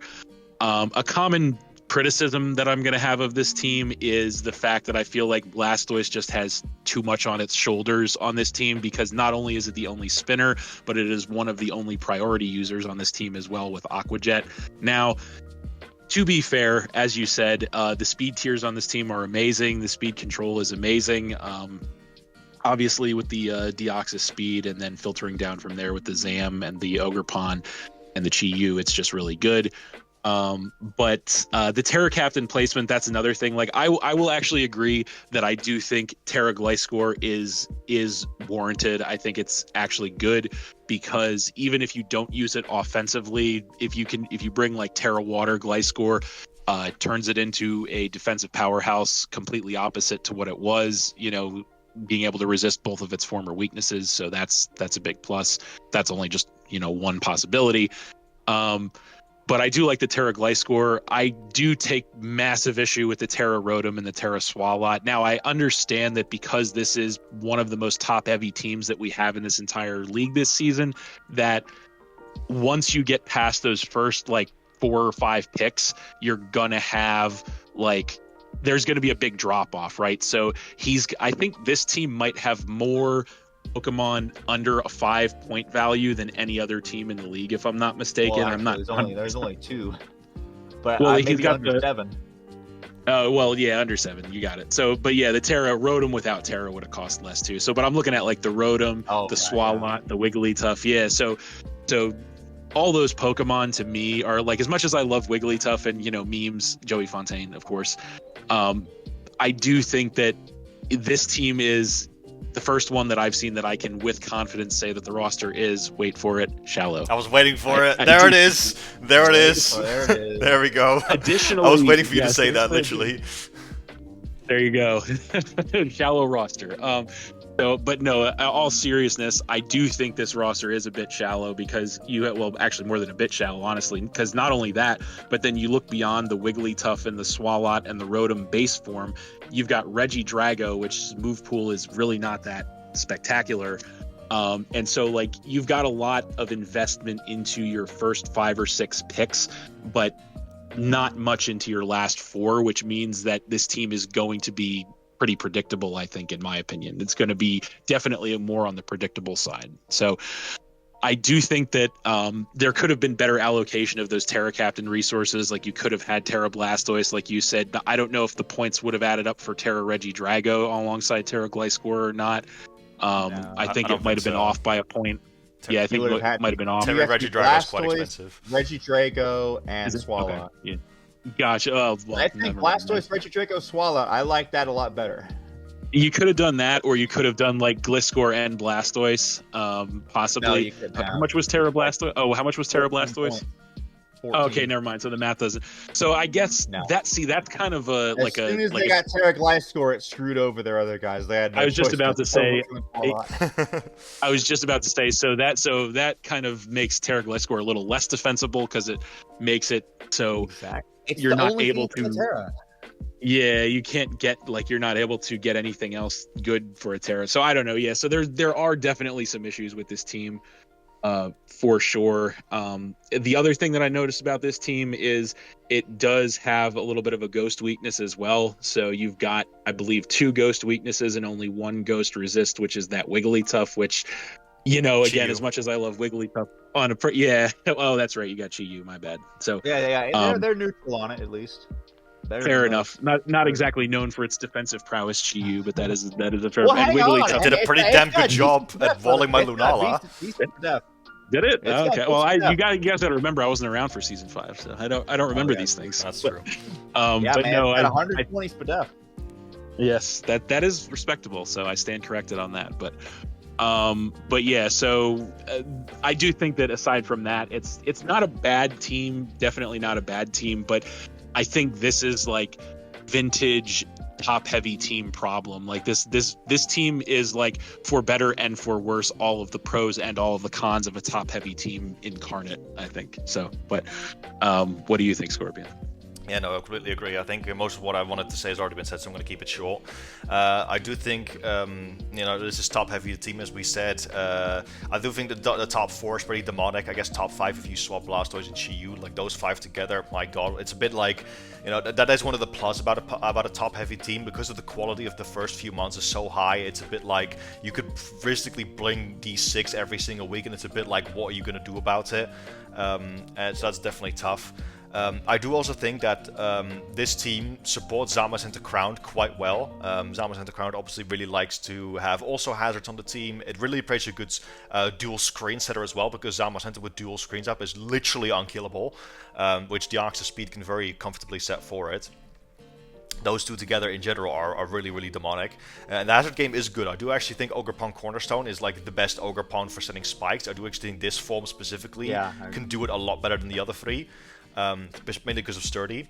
So a very hyper-offensive team, and I mean Scarlet and Violet in general is just an offensive meta, so I don't really hate that part of the team as well. Terra Rotom, I do agree with you guys, not a great pick. I will say the only slight thing in that thing's defense is it's like Terra Electric types gives you Bolt Beam coverage. I mean, that's always going to be good, but it is still a Rotom at the end of the day, so it's like, eh. But I do think that was a pretty cool thing. Like, I do think quite highly of Terra Electric types, even if it's someone like Rotom. Only issue though, there is one big fundamental problem I have with this team, which I think you guys mentioned, but I want to elaborate on it. Priority. We only have we only have Extreme Speed Deoxys as strong priority, and the reason why I wanted to mention it is because hyper offensive teams like this need priority, and they need a lot of it. Which team this team does not have. If you somehow are able to like set up against this team like a Shell Smasher or like an Agility Mon, there's very little this team can do to actually like bring it back. Like this team has, because the defensive backbone is so shallow and reliant on the cheap defensive pieces, if this team falls behind, good luck getting the lead back is what I'm saying. And it's also like not that difficult to kind of build your mons to account for the types variety on this team, because the Fairy type is Wigglytuff, so Dragon moves become as spammable as they were back in the Generation 5 days against this team, unless Gliscor goes Terra Fairy, which, I mean, we have counterplay for that, right? And even with the offense, obviously, Deoxys Speed, I mean, Deoxys Speed is really good offensively, but I think also on this team specifically, Deoxys should be supported a lot more, which takes away from the fact that it could be like a Life Orb attacker, right? And obviously, Regidrago without Terra is very limited as well, so you guys hit it right on the head by saying, like, it's got all the pros, and big pros at that, but also all the big cons of a top-heavy team. Definitely not an S-tier team, in my opinion. I do think, again, building top-heavy like this and being, like, hyper-offense, it does fit the Scarlet and Violet meta pretty well, but, like, fundamentally, there's definitely enough wrong with it to the point where I think it's not S-tier, It's like, well, do you know what? Let's get into the ranking right now. I think I've covered all my points. So, what are we thinking? Did you mention the ground weakness here, B-Nard? Yeah, no, I did not. I had that written down, but I actually didn't say it. There is a little bit of a ground weakness on this team, because too. Also, here's the thing, is that Gliscor is going to Terra, right? Well, guess what? Now it's not immune to ground. And I didn't bring Rotom this week, so I guess there's no ground type switch-ins. Yep, that is a fair point as well. Especially because your main threat, Zamazenta Crown, is weak to ground, so they're going to be like, that encourages spam in that regard. Absolutely. Spam ground into this guy. Yeah, I if you were asking me, I would think this team fits more in the B tier. That's my opinion, because I do think there are definitely some issues with this team. It's got a lot going for, like we said, it's got all the pros of a top heavy hyper offensive team, but it's also got all of the cons of a top-heavy, hyper-offensive team. So for those reasons, I think B is appropriate. But what do you guys think? I think I would agree with that as well. It's a little low. I don't know if it's high. Is it better than Brandon's or not? See, me personally, but that's just my opinion. I do think it is better than Brandon's, and the reason why is because again, it's so like this is how you build top heavy kind of in a way, and it's like again, I've said it before. Like the Scarlet and Violet meta really is HO, and this team is HO, so like it fits it really well in that regard, and it definitely has like less. You know, it's a bit like if he does the thing what puts it over Brandon's for me is like if he brings the top 6. You know, let's say he brings Zamacrown, Deoxyspeed, Terra Gliscor, Ogerpon, Blastoise, and Chi-Yu. You know, what are you gonna do about it? Good luck. It's very strong. It's just predictable. Yeah, exactly. So I'm gonna say top of B over Brandon's. I think that. I know you're new here, Zach. Don't worry. We usually grill people like this pretty tough, and we're not taking player skill into account. No player skill into account. So you've got a lot of experience. So I'm sure you're gonna do just fine with this. I'm ready to get cooked week 1. That's all I'm saying. Yes, absolutely. All right, let's move on to the next coach, which is going to be West Texan gentleman RK9er with the West Texas Arcanines. So I think it's my turn to take the lead, so I'll go ahead and do so. Sure. Fire away. So the West Texas Arcanines, hits very close to home, this team. Iron Valley and Hisuian Samurott was my first 2 picks in Season 3, my first season where I got very far in the league. He has the Thunderous Therian as well. He doesn't have Iron Crown, but he does have a Steel Psychic type of Metagross, so there's a lot on this team that I do like. Very, very solid top 3 on this team. Iron Valley and Hisuian Samurott, Garchomp, I think, is like just getting Garchomp and Iron Valley in general together is pretty huge because Garchomp, I think, is also a pretty viable round 1 pick, or at least in a league with 16 coaches. So that you got both those together, I think, is pretty insane. I think Garchomp was left on the board for quite a while, in fact. Fundamentally powerful team. All the roles are in place. We got a priority, definitely strong priority in this team. We got Bullet Punch Metagross, we got Vacuum Wave Val, we got Sucker Punch Samurott, so we're absolutely good there. We even got Toxic Boost Zangoose potentially with Quick Attack, so that's nice. Again, normally don't think very great of a Quick Attack as a priority move, but on Zangoose, when it's Stab, good attack stat, like it passes, right? We've got just enough hazards on this team. Garchomp obviously gets both rocks and spikes, which makes it amazing. Metagross also a very reliable rocker, so we're good there. We got good speed tiers as well. Iron Valiant sits at that coveted base 116 speed, which I think every team needs roughly. And there's no big drop-offs either. I like the Terra Captains on this team as well. Obviously, in Grace, we had Terra Hisuian Samurott changed it to Thunderous Therian. And Terra Thunderous Therian is like easily one of the strongest like Terra threats. Like, given this thing with its wickedly powerful Thunderbolt, giving that thing Bolt Beam coverage with Terra Blast Ice already is just like insane. And Terra Incineroar, nice little defensive piece, physical wall breaker, great AV user. You can Terra to get out of its rock weakness as well, so you don't make the Stealth Rock anymore. So yeah, very, very big plus side there. Don't actually have very many weaknesses on this team, honestly. I think this is actually also one of Arcanines' strongest teams for sure. There are some minor things I have with this team, though, and that's mainly the fact that I only really got this 1 point, but some of his pieces are a little bit flawed. And what I mean by that is, I'm specifically talking about Cryogonal and Venusaur. So, Venusaur, yeah. Cryogonal, not a bad spinner by any means, but without Terra, it's limited. Obviously, Pure Ice is terrible defensive typing, and that is your only form of hazard control on this team. I don't think there's any defoggers. That's tough. So that is tough. Yeah. So, like, even though, again, Thunderous Therian and Incineroar, really, really good Terra duo, and I don't even know if I would change it, but Cryogonal definitely suffers from not being able to Terra. I think lots of coaches have used Terra Cryogonal really well before. And then Venusaur is your grounded poison. Now, Venusaur is not a terrible Pokemon, not by any stretch. It's definitely not a Swallow, that's for sure. But Venusaur without Sun is very tough to make work, because the reason why is because Venusaur is very, very scary under the sun, and that's why it's as expensive as it is. But when you don't have Sun, now that option gets taken away from it, and now it's kind of like you might as well just pick Vileplume, you know, for that point, or even Victreebel for that matter, because at least Victreebel's got things like Strength Sap, you know, obviously that thing's also limited without Sun, but at least it's got like Strength Sap and whatnot, right? And it's a lot cheaper. So I don't like the fact that we have a Cryogonal and Venusaur, which definitely are crippled. And then also the last piece in Haunter, obviously, is kind of like whatever, right? Obviously, I know he wanted to pick up a Ghost. And it's at that point a bit like you might as well. I'd also, but that's another fundamental thing that I didn't even write down, but I do want to mention it. I don't like Hisui and Samura on a team with no good ghost type as well. I really think you should lean into that spike stacking style. And again, this team also has Garchomp. Garchomp loves running hazards, bro. So like, I think a good spin blocker, like your best spin blocker on this team is a Terra Ghost Incineroar. That's tough. So that's tough. Yeah, so obviously the Hazard Man himself, Emeraldminer, doesn't condone this. I think doesn't approve. Exactly. No stamp of approval from me. Indeed. So again, fundamentally, I think it's a powerful team. I do really like this team for a lot of reasons. I would definitely pilot this team myself. But yeah, the flaw piece is definitely for me hold it back still. But what say you guys? Emerald. All right, let me get into this team. So I will say thank you, Arcaniner, for following my suggestion and dropping Terra Samurai Hisui for Terra Thunderous. I think it's going to serve you much better. I think everyone was ready for that. Otherwise, I would have ranked it lower, I'm sorry to say. But yeah, like you said, man, this poor Venusaur. I don't know why they drafted Venusaur without Sun.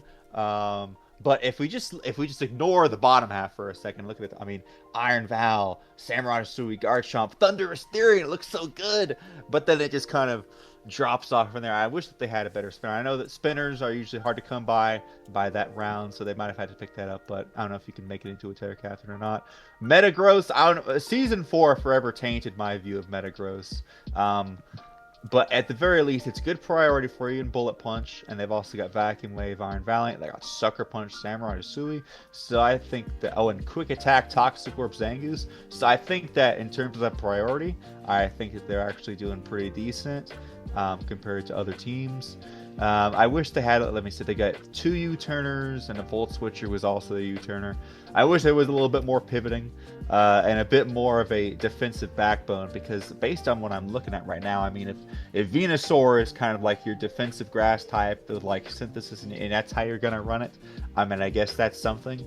But the other guys, like, I guess you can run Cryogonal as Spadef with heavy-duty boots, but now you're an ice type and you can't Terra. It would really like to Terra and then recover like that and be a Spadef wall, but it's kind of tough doing that. They've got Assault Vest, Metagross, but just not very key defensive backbone Pokemon that can heal up and have longevity, in my view, which is a bit of a downgrade. It's like the team tries to be HO, but it's not quite there. That's kind of what I feel. Not quite there. It's not quite there. I don't know if they ran out of points or something with this Zangoose and this Haunter. Like you said, you could really use a good, better defensive ghost type, but yeah, most of the points, I mean, you've already made. Not Brandon, B-Nard, what have you got up your sleeve? So I had a weird time kind of getting my head around this team for a couple of reasons. Yeah. So the speed is good, but like, it seems like the speed is good with like Iron Valiant, right? But then it kind of drops off after that, because you've got Cryogonal, which is a pretty flawed Pokemon. For as much as I love it, it is a flawed Pokemon greatly. And then you have Garchomp and Thunderous, and then it just kind of, they're sitting just a little over 100, and then it kind of goes down from there. So it's like close. Yeah, so it's like there's some speed, but it's not optimal. And then it's like the same for bulk, like you said. So you've got some decent bulky mons, like you've got the Garchomp, you've got the Metagross, you've got the Incineroar, which can Terra, which is nice. But then it's like, I don't know, it just feels underwhelming. Like the speed and the bulk don't feel bad, but they don't feel amazing either. So so it's kind of weird. It's the same thing with the synergy of this team too. So like you guys already said it before, but it seems like Venusaur with no Sun and no Terra just seems so out of place on this team. Haunter just seems like, why, and Cryogonal is the only spinner, really throws me for a loop, because like I really like Cryogonal as a backup spinner, but if it is your only form of hazard removal at all, I think that's a serious problem, because it is a mono ice type. So like, it's just not optimal by any stretch. But I do, it's kind of like somebody was making a movie and they put all the budget into the Iron Valiant and the Garchomp and the other stuff, and then they ran out. And they had they ran out of money at the end of the film, at the end of the budget, so they had to get like some no names to fill the cast in. You know, it's like you cast like, I don't know, Scarlett Johansson and like Brad Pitt and whoever, and then you've got to pull like I don't know, Emeraldminer off YouTube to be your third leading man. You know? And what are you talking about, bro? Those skits are amazing. I know, but so anyway, but I will say that I do really like the hazard game on this team. I like the priority game on this team a lot. So those are really two big things, and the Terra Captain placement. Those are the three big positives I have for this team, and you guys I think already said those, but I would agree with those really big positives for this team. The other little negative that I have for the team is that so not on paper, but there is, in my opinion, a functional fairy weakness on this team. And what I mean by that is you've got the top three threats on this team, Iron Valiant, Hisuian Samurott, and Garchomp, are all weak to fairy. And your only fairy counters, technically you have 3 fairy resists on this team, but 2 of them, Venusaur and Haunter, realistically, how many games are those Pokemon going to see? So in my mind, functionally, your best fairy counter is Metagross. So that's not great in my opinion. If like all of your top tier threats are weak to the same thing, and then your only checks to that type are like low budget Pokemon that you're probably not going to bring, that's a problem, you know. So but you know, I do think this is a pretty good team, but I don't know. I'll be honest with you guys, this was probably one of the teams, if not the hardest team for me to kind of wrap my head around, because like I said, there's weird synergistic things like that. There's like very high highs and very low lows, in my opinion, looking at it now. Yeah, Yes. It's weird. I mean, this team has Iron Valiant on it, for crying out loud. How could a team with Iron Valiant not be good, you know? Yeah. And again, I'm not saying it's not good, but it's definitely more flawed than you would want it to be behind a Pokemon like Iron Valiant. But you know, agree. All right, let's get to ranking it. Tough one. I'm personally leading either lowest of A below B-Nard or highest of B above Zachmander, but I'm leaning more on B personally, because like, I don't know, the only spinner being Cryogonal thing is like really throwing me, because like that's like a big, you know, aside from like the other things we mentioned. I mean, if it was Terra Cryogonal, maybe, but yeah, you do also lose Terra Incineroar. Like Incineroar is also such a good Terra Captain. I mean, it doesn't need it, but yeah. I don't know. I could see either way, but I'm leaning on B personally myself, just because like hazards are a big part of the game we play, like it or not, and yeah, and he has a way to set him up automatically. The Ceaseless Edge is huge. Only one Pokemon gets it, and he has it. All right, top of B it is. And and of course the Terra Thunder is just being a huge, just absolutely big special attacker that's just gonna blow up everything with Terra. For sure. So it's massive. Absolute monster. All right, we're near the halfway point here. Let's move on to... Oh, that's the wrong button. Let's move on to the... Oh, so did we say top of B? Yes, that's where I've got it right now. I think we're saying top of B. Let's move on to last season's champion, who was today ranked into the Hall of Fame. Hope you guys enjoyed that little artwork here. Yes, that was great. Indeed, we've got Zeus, nice. coach of the Fire Gods of Anubis, our season 6 champion. And I think appropriately, I think it's my turn to take the lead on this one. Go ahead. And I say appropriately because, as you see, that number 1 pick holds a very special place for me. That is the fabled B-Nard Sneasler, of course. You know that carried the Pidgeys to great success in seasons past in the BHDL here. So I think I've told you this before. I was half expecting you to pick that thing anyway. Like despite your yeah, you guys were thinking I was going to take it for a third time, but I decided to change it up just a little bit and go with a different fighting type of burden. Glad you did. Yes. So, but I'm glad to see that Sneasler has a new home, at least for now. Powerhouse Pokemon, obviously great to build around. I know it well. Is a great Pokemon to build a team around, that's for sure. But some positives about this team that I found. So the speed on this team is really good in my opinion. So you've got Regieleki, obviously, which is not the best Pokemon in the world, coverage wise, but it is the fastest Pokemon, I believe, in the game that base speed 200. Sneasler is very fast too, and it's got access to Unburden, as I know all too well. Of course, you've got the Ogerpon base form, which can Terra and get a speed boost as well, and then you've got the Walking Wake, which is pretty fast, and then you've got some base 100s and 99. So this team, I want to say, what is it, like 7, like the top like 6 or 7 Pokemon, I want to say 6 Pokemon on this team are all like, let me count actually. So 7, yeah. So he's got 7 Pokemon on this team that have a base 99 speed or higher, which is pretty amazing to me. So that's 7 out of 11. He took our word to heart when we said that his speed tiers were bad last season. I bet I'm gonna be the opposite. I was just gonna say, yeah, literally. And he's like, I'll show these bastards. Show them. And he's got like webs as well, and he's got the Walking Wake, which can also run booster speed. Like, it's he crazy. really went all in, and so I give it to him. Although, yes, don't forget, we talked about it the before we started champion. recording. Don't forget, we talked about it before we started recording. Typhlosion's base 95, not 100. Yes, fair enough. So I have to amend that. So not 7 Pokemon with a base 95 speed or higher. Yep. So little error on the map there. So yeah, I give all the credit in the world to our current champion Zeus for putting that together. Those insane speed tiers together here. So some other positives I have about this team, Terra Captains. So I think his Terra Captain placement is pretty strong on this team. Ogerpon, obviously, it's a bit of a mixed bag because obviously it doesn't type change when it Terras, but it gets that speed boost, which is pretty nice. It's also the only Ogerpon to be able to hold an item, so that's pretty nice too. Terra Hisuian Typhlosion is a Pokemon that I think pretty highly of personally. I think it's something that benefits from Terra pretty greatly, so I think that's a solid choice as well.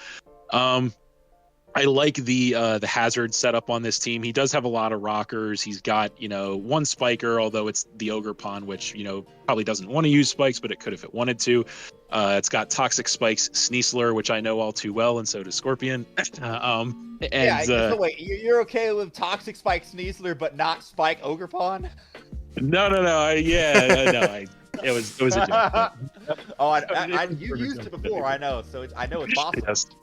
No, it's one of those things that it's there if you want it, but it's not what you want to do most of the time. But it's funny. I get you. But we've got the webs on the Vikavolt too. So I like the and of course you can't forget about the what's it called? Stone Axe. Obviously, you can't forget about the Stone Axe on the cleaver. So I like the hazard setup a lot on this team. Let's see, what else do I have written here? I like the priority on this team too, actually. So you've got some good priority on the team with the Star Raptor, the Sucker Punch Bisharp, not too, but there's Quick Attack Ogerpon, Ice Shard Mamoswine. Final Quick Attack Ogerpon we're gonna look at today. Yes, Extreme Speed Regieleki. Yes, Extreme Speed Regieleki if you really needed it, but so I do like the priority on this team as well. So it's got a lot going for it in those regards. However, I've been waiting on this. Type chart time. Here we go. We're going into the type chart. You all know where I'm going to go with this. Okay, so gotta get the paper out. So weaknesses. So holy crap, we've got a ground weakness that's pretty bad here. So it's 5-3 if my math serves me correctly. 5 ground weaknesses, only 3 resistances or immunities. So that's a little bit rough to deal with. You've got a pretty glaring rock weakness as well. That's a 4-2 ratio if I'm not mistaken. So you've got 4 rock weaknesses, only 2 resistances. So that is a problem because rock and ground are pretty spammable types as is. Stealth rock obviously is a thing. So being weak to those, or being upside down, I should say, on the type charts with those are, it's a little rough being upside down on the type charts with those. Another thing that I have to say is the hazard removal on this team is not optimal by any stretch of the imagination. So your only hazard removers, as far as I can tell, are Rapid Spin Regieleki and Defog Cleaver. Yep. So that's not very good, in my opinion. That's not optimal. Yeah, it's not good. In my opinion. Default Cleaver especially is freaking terrible. I speak from experience. I was just gonna say, Defog Cleaver is like the biggest oxymoron I think I've seen, because all that it's completely counterintuitive to the one thing that makes it good.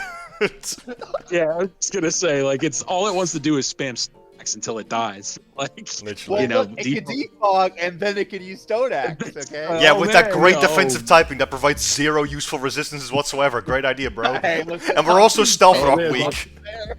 my head just exploded. Actually, that's defog and Oh, then no. Stoneaxe. That's amazing. That is actually you are the man, Emerald, for thinking of that strat right there. I give it to you. But, Incoming champion right here. Yeah, That's some advanced strats. yeah, that is next level stuff right there. So, but yeah, so that is a big the hazard removal, big negative for me. And the other thing I want to say is the bulk on this team for how fast it is, right? That's a big plus. But the bulk on this team is kind of strange. So like you've got Pheasantipity, which is decently bulky, and it's a very good mon in its own right. You've got the Bisharp, which can be a Violite, which is pretty solid. Outside of that, like there's not. I mean, Mamoswine's all right, but like AV Assault, AV Mamo. yeah, I guess. Sure. It's an ice type, buddy. Right? Good luck. Perfect. Yes, and it's an ice type. It's good. Does get thick fat in its defense. That's true. But the bulk on this team is definitely lacking, in my opinion, which would make sense since he's going for a faster team. So. But I do think it's kind of similar to what we were talking about with whose team was that a little bit ago that we were was it Zach's team that we were talking about where it's like Maybe. if this team gets behind, good luck catching up. Yep, that was Oh, yeah, that was Zach. Yeah, so I kind of feel the same way about this team, to an extent that it's like if it gets behind, kind of good luck. They at least have more priority though, so it helps. Yes, that is a saving grace, is the fact that it's got great priority. So overall, I do think this is a solid team, but I do see this team will be great at setting hazards and outspeeding its opponent, but it definitely does have some issues too. But what say you, Emerald? Yeah, well, listen, B-Nard, you also glossed over the fact that it's got a big fire and water weaknesses, even a psychic weakness, just so much weakness. Oh, no. I had to leave something for you to talk about. Oh, thank you, my friend. Yeah, they got 3. It's like not quite as bad as the ground, but still like missing by 1 on the fire, water, and psychic side that they're weak on. And I will say, big positive is I like all the pivoting. They've got 2 Volt Switchers, they got 5 U-turners, they got Baton Pass even, although you'd rather probably just switch out. Oh, Flip Turn too on the frickin' Walking Wick. So that's some of this team is going to do very well. It's going to be pivoting in and out, and it's going to be hitting you hard, and it's going to be hazard stacking. And I think that's a solid way to do it. I think it's definitely good. I think it's just the lack of defensive pieces here is what's really holding this team back. And outside of that, that's really all I have to say. What do you got, Sword? Yeah, no, literally almost all of what I wanted to say has been said already, so I'll keep it very short. Speed control is excellent. Very, very scary. Like, this team is also kind of hyper offense-esque, right? And I think definitely he did draft some very good pieces for it. One positive thing that was that I have about this team that was definitely not said so far is that he has a web setter, which I think a lot of the Poké benefit from this. But then he's also got a Bisharp with Defiant, which can very easily punish that. Yeah. And even though I actually don't think very highly of Bisharp without Terra as a Pokemon itself, I do actually think it has a pretty solid place on this team specifically. It's got a nice little rocker. It's your emergency steel type, which, I mean, because of the fact that it can hold a Violite, it's still decently bulky. It's definitely still check some things. And one thing I will say, that even though being slow with steel dark typing is very flawed defensive typing, it does force coverage on other Pokemon very easily. Like, I remember, gonna share a niche little detail here, but I remember when doing mocks with DRV in the Ubers League, and he had a Bisharp that he literally never brought, but I was still forced to run fighting coverage a lot of the times just so I could touch it. So I think this team could actually capitalize a lot on that, because there's a lot of other things you gotta worry about, right? Terra captains, as Cap I think pointed out, I actually personally really think very highly of Terra Ogerpon, and it's funny because right before Grace was about to end, he hit me up like, yo, should I drop Terra Ogerpon for Terra Mamoswine? And I don't remember what the other Terra captain would have been, but like, I'm like, no, brother, keep Ogerpon and keep Terra on this Ogerpon. Speed boost. Exactly. So yeah, because the speed boost still comes into effect every time you switch in. Yeah, right? it's not like Interpret Sword and Dauntless Shield. It activates every time. Yeah. So yeah, I think that's really solid. So I think just if Zeus can lead into the hyper offense spectrum with this team, which I think he definitely can, considering that's also kind of what he did last season. I actually do like this team a lot more as well in that regards to like his season 6 team, and for that reason I actually think this is quite a solid one. It definitely does have a few flaws. Most of the ones that have been mentioned have been again mentioned already, so I'm not going to say it too much. The only other thing I'll say is again he only has one spiker, and Ogerpon really doesn't like running spikes that much. Sometimes it does, but like, you know, this Ogerpon has the item versatility, so it loves to run like Scarf to basically make it impossible without speed, Choice Band, Terra Grass, Ivy Cudgels, you know, gets a free Dragon Dance essentially, so it wants to do that more often than not. But yeah, definitely a really solid team. I guess the only other minor downside is we've got Walking Wake with no sun, and in that regard I think you can do a lot better as far as like breaking power goes. Could use the sun too. Yeah, exactly. So maybe like although we know that this man is no stranger to manual sun. No, absolutely not. So he could probably make that work, and I think he will. Honestly, I could definitely see manual sunny day being set on this team a couple times. So I love this team. I think definitely a trend we're seeing this season is that a lot of coaches are picking up teams that at least like fit their style, even if fundamentally they're not like the best in the world. And Zeus is another one of those people that did that. So obviously we're not going to take that into account for this rating, but it's really good to see. So let's get to ranking it. What are we thinking? Man, all those upside down weaknesses are all those upside down weaknesses are hard for me to put it in the A tier. Yeah, I would. Feel like that's pretty good. So, like, what I'm thinking, what I'm torn between is A and B, but I think being upside down on so many types combined with the really suboptimal hazard removal puts it in B for me. But what do you guys think? Yeah, no, I agree. It's a bit like where do we put it? Because we've got Arcaniner at the top of B, then Zachmanor, then Brandon. I think it's probably between Arcaniner and I think Arcaniner's team might be a little bit better just because of the Val and the more sort of balance on that team, as well as just roll compression being there. I haven't said that. I guess this team is good as well. I don't know. It's tough to say because both these teams also have kind of like flawed mons as well, right? Like the non-Terra Bishop and the Vikavolt, which is tough to bring. I think maybe it is better than Arcaniners. I don't know. Yeah, Arcaniners was a strange one for me to rank, so I'm really not sure. Arcaniner at least had good type coverage. That is true. Yeah, I think it's above. I would probably maybe like Arcaniner's above. You think Arcaniner is above? Yeah. Like I know we usually don't like. I mean, put too much emphasis on the type coverage, but the fact that this man has 5 weaknesses, it's an issue. Like, that five unchecked weaknesses is kind of a problem. You know, if anything, I feel like the psychic weakness is a big thing. Like, there's almost no teams that are upside down on that type, but like this one is, and psychic is like a very spammable offensive type as well. So, or at least like very easily accessible. Put it that way. Yeah. All right. Next, we are going to be moving on to another champion, actually, Scarlet and Viola Raymond, coach of the Mamoswine Doubters. Yes. I'll take the lead on this one. So my boy Raymond over here got his Terapagos. He's got a lot of his fan favorites. He's got the Azu, and he's got some new friends to be able to use. So Terra Moltres, I'm a big fan. I've used it in the past. It's a very good Pokemon. It has Roost, and you can turn into whatever defensive type you want for your opposing team and just live a bunch of hits. It has Flame Body to be able to burn stuff. I really like the Terra Moltres, and it can even U-turn to pivot out, so it's a really great Pokemon. Terra Serp as well is a huge threat because we've seen this thing snowball before in the low-tier draft last season, and now it can Terra. So now you can pick whatever type of coverage move that you want for the opposing team and just set up and snowball. I really like the idea of having an offensive and a defensive Terra Captain. They both have decent speed. I mean, particularly Serp at 113, outspeeding all those base 110s, is a huge boon. The Terapagos I really like.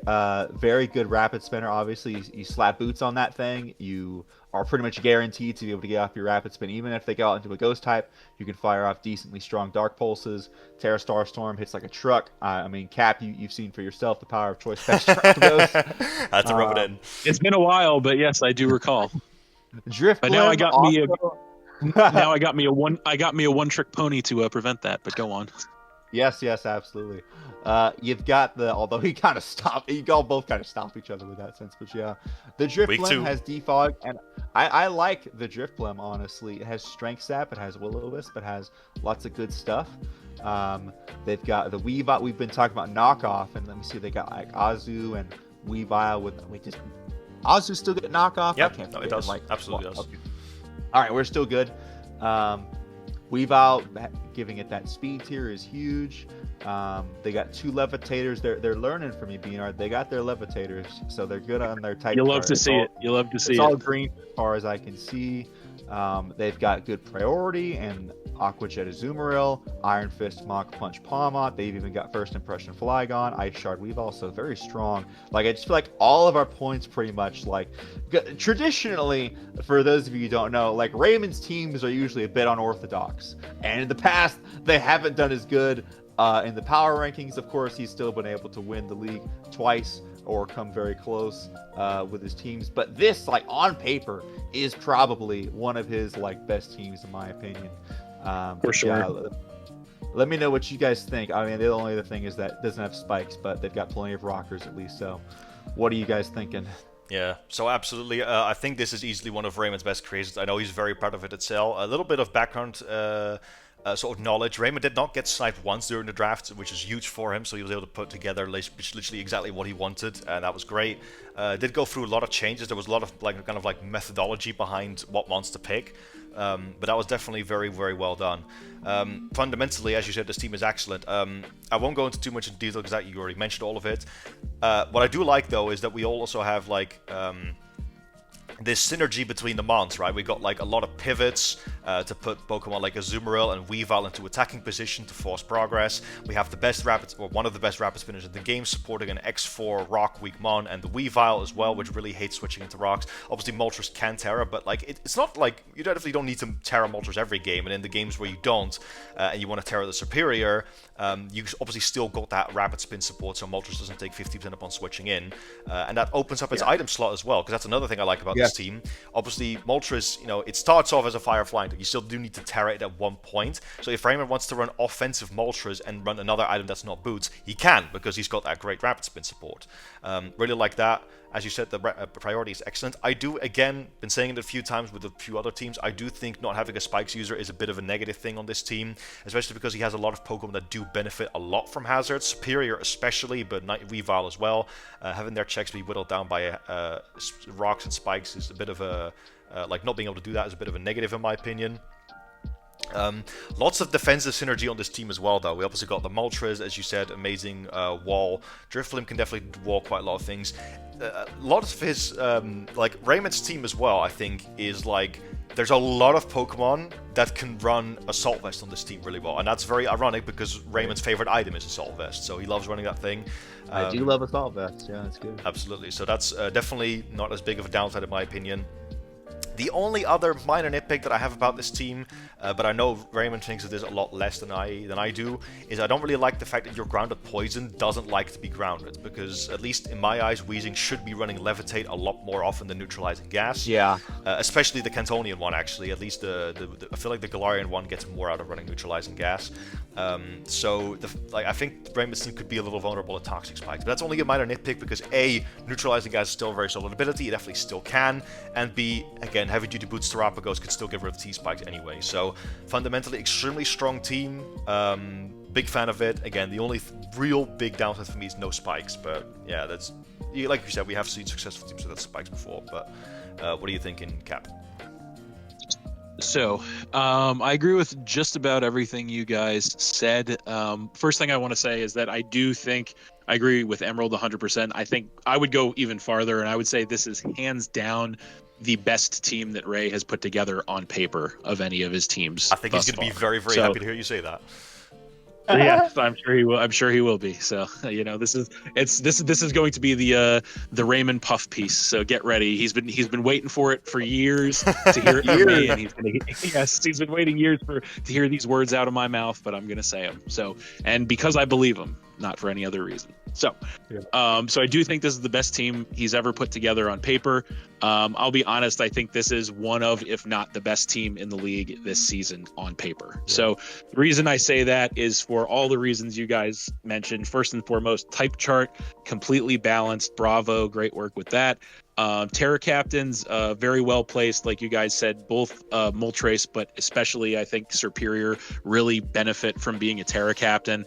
The only nitpick I have about the Terra Captain setup on this team is he's really got two Pokemon that prefer to be special attackers. Well, Superior is pretty much exclusively special. Moltres you can run physical, but it is preferred to be a special attacker. So I think that is a little bit of a negative, but that's just more of a nitpick. I would have liked to see maybe like a strong physical attacker as the second Terra Captain on the other side of Superior. But other than that, really solid Terra Captain placement. This team has a great combination of speed and bulk. So you've got those really fast threats like the Superior and the Weevil, obviously. A lot of Pokemon hovering around a base 100 speed like that.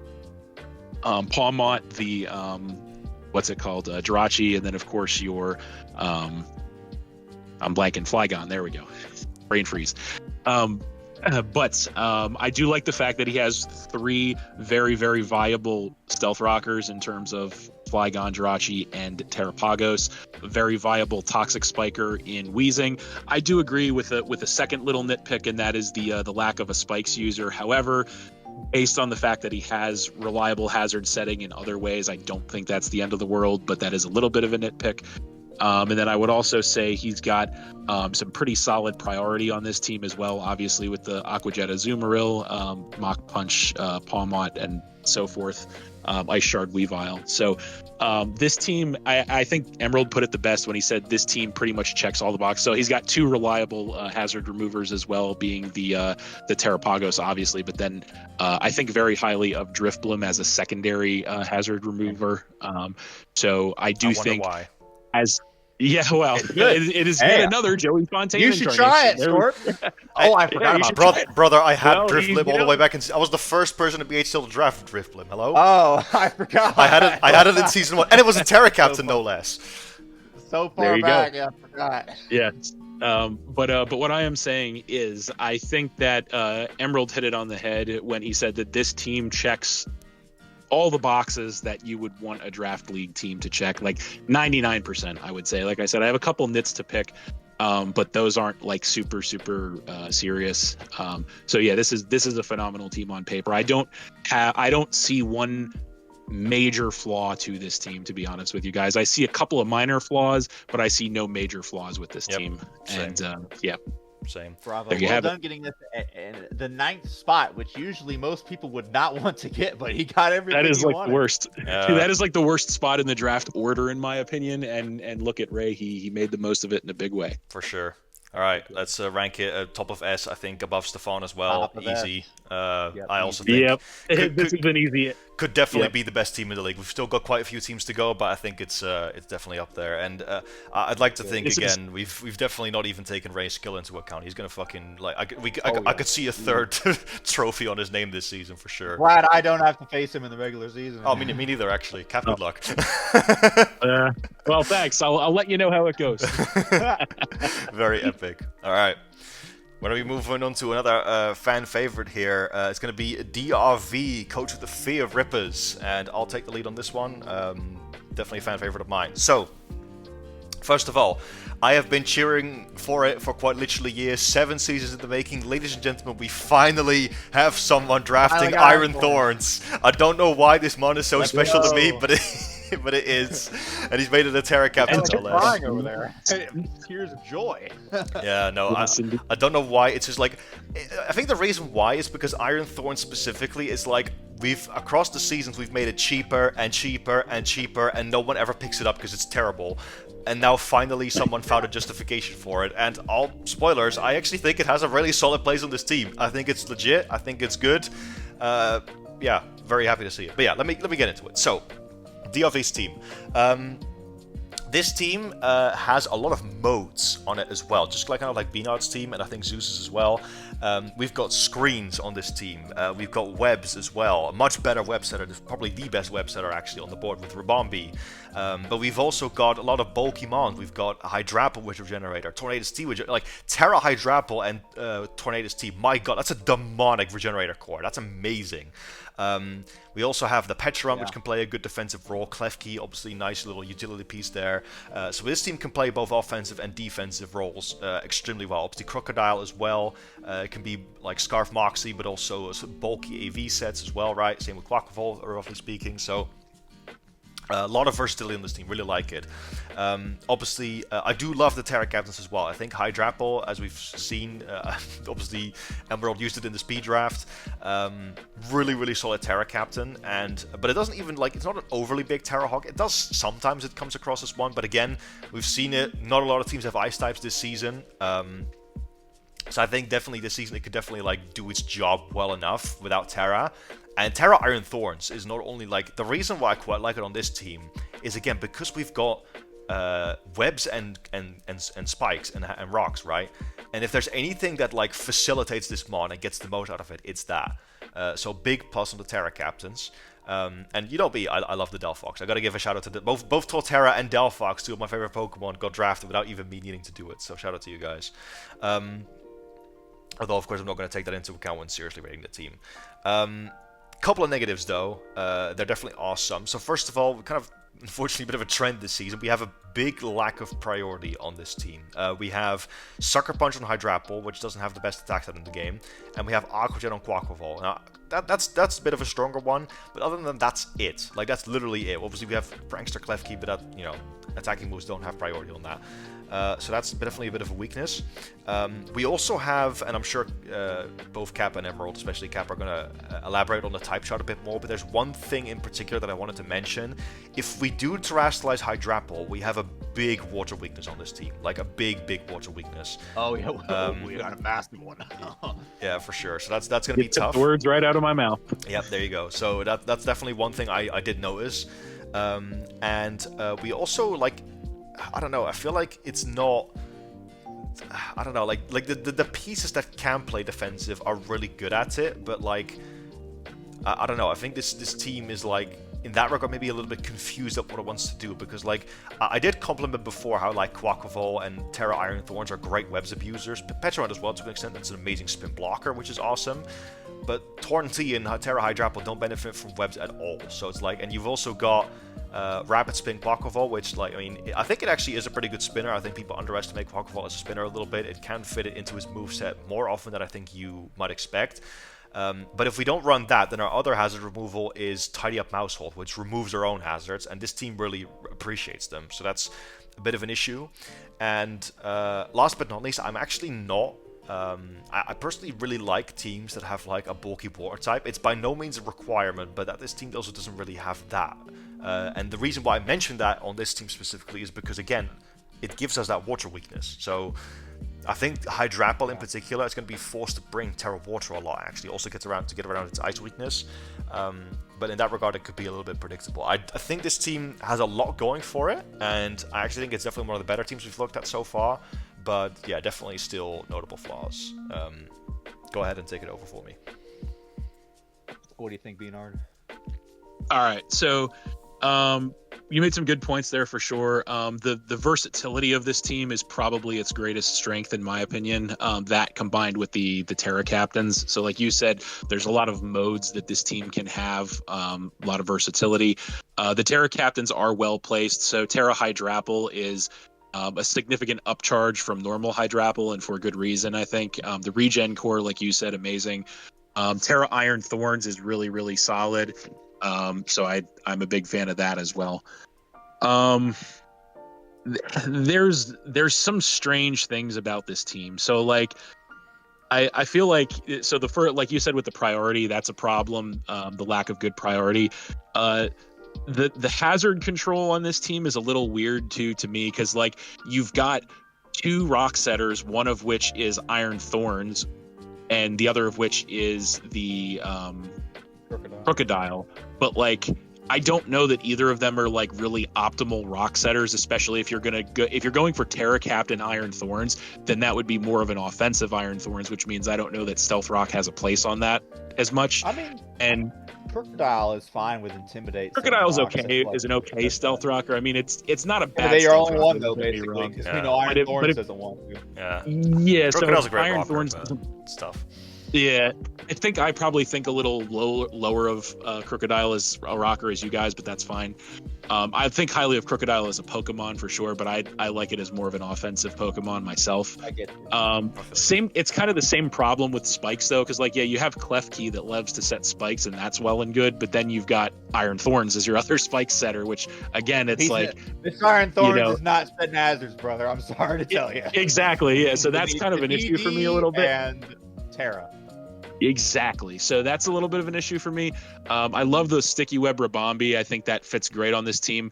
However, I will give the cookie cutter opinion as opposed to Scorpion's perhaps more nuanced opinion about Rapid Spin Quackleval.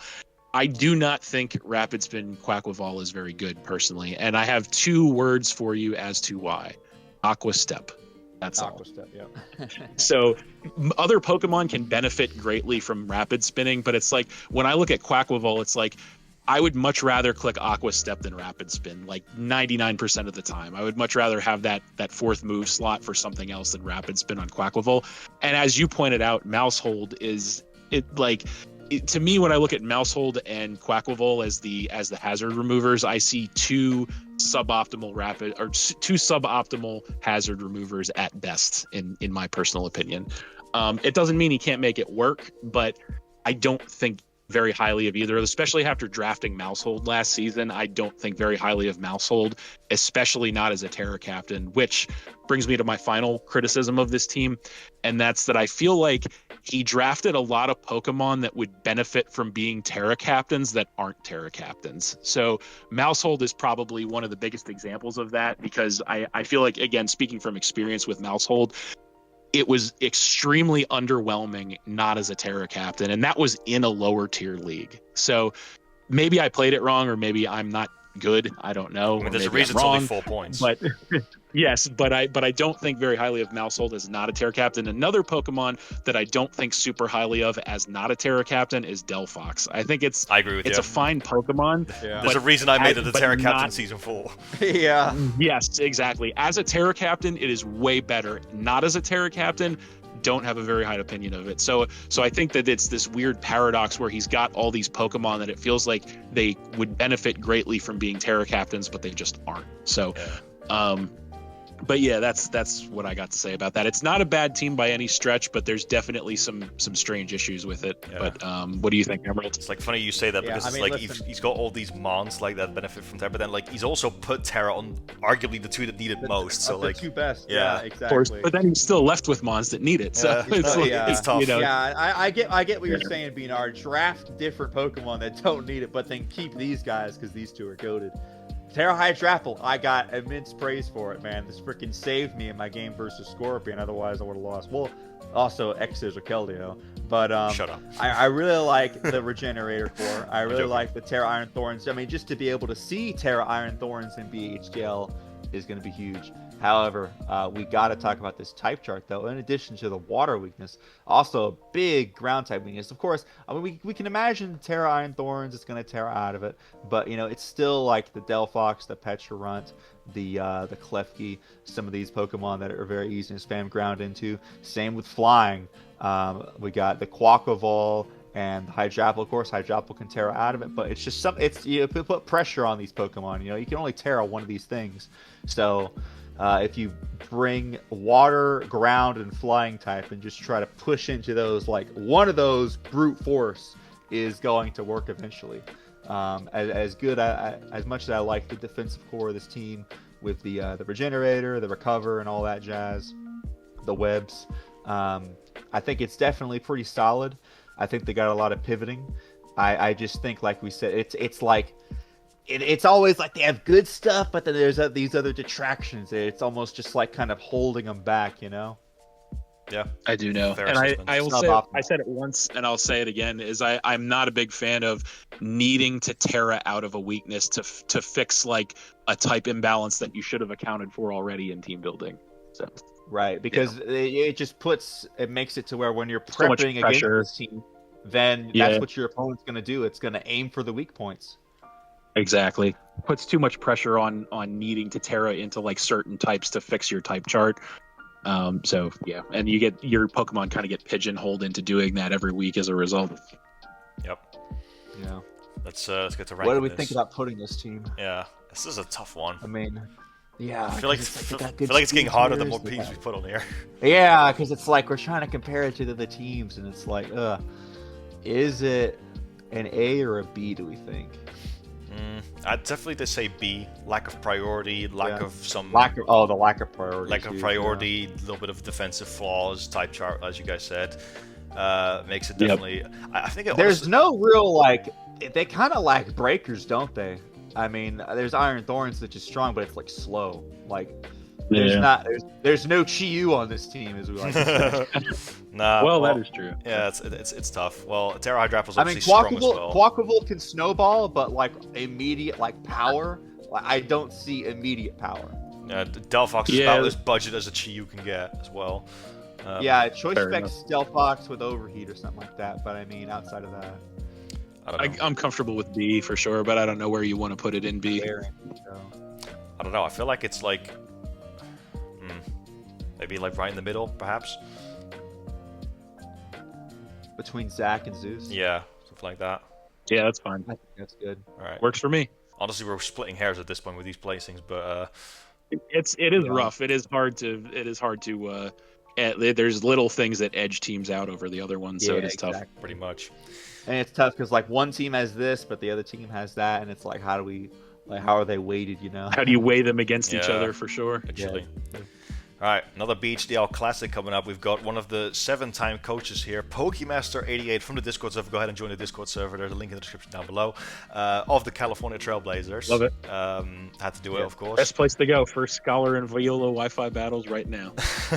Absolutely. Well, probably not anymore. Hey, but just wait. Pokemon Champions Wi-Fi battles. Pokemon Champions Wi-Fi battles. That game doesn't exist though, or doesn't. Not yet anyway. Not yet, but I'm saying soon.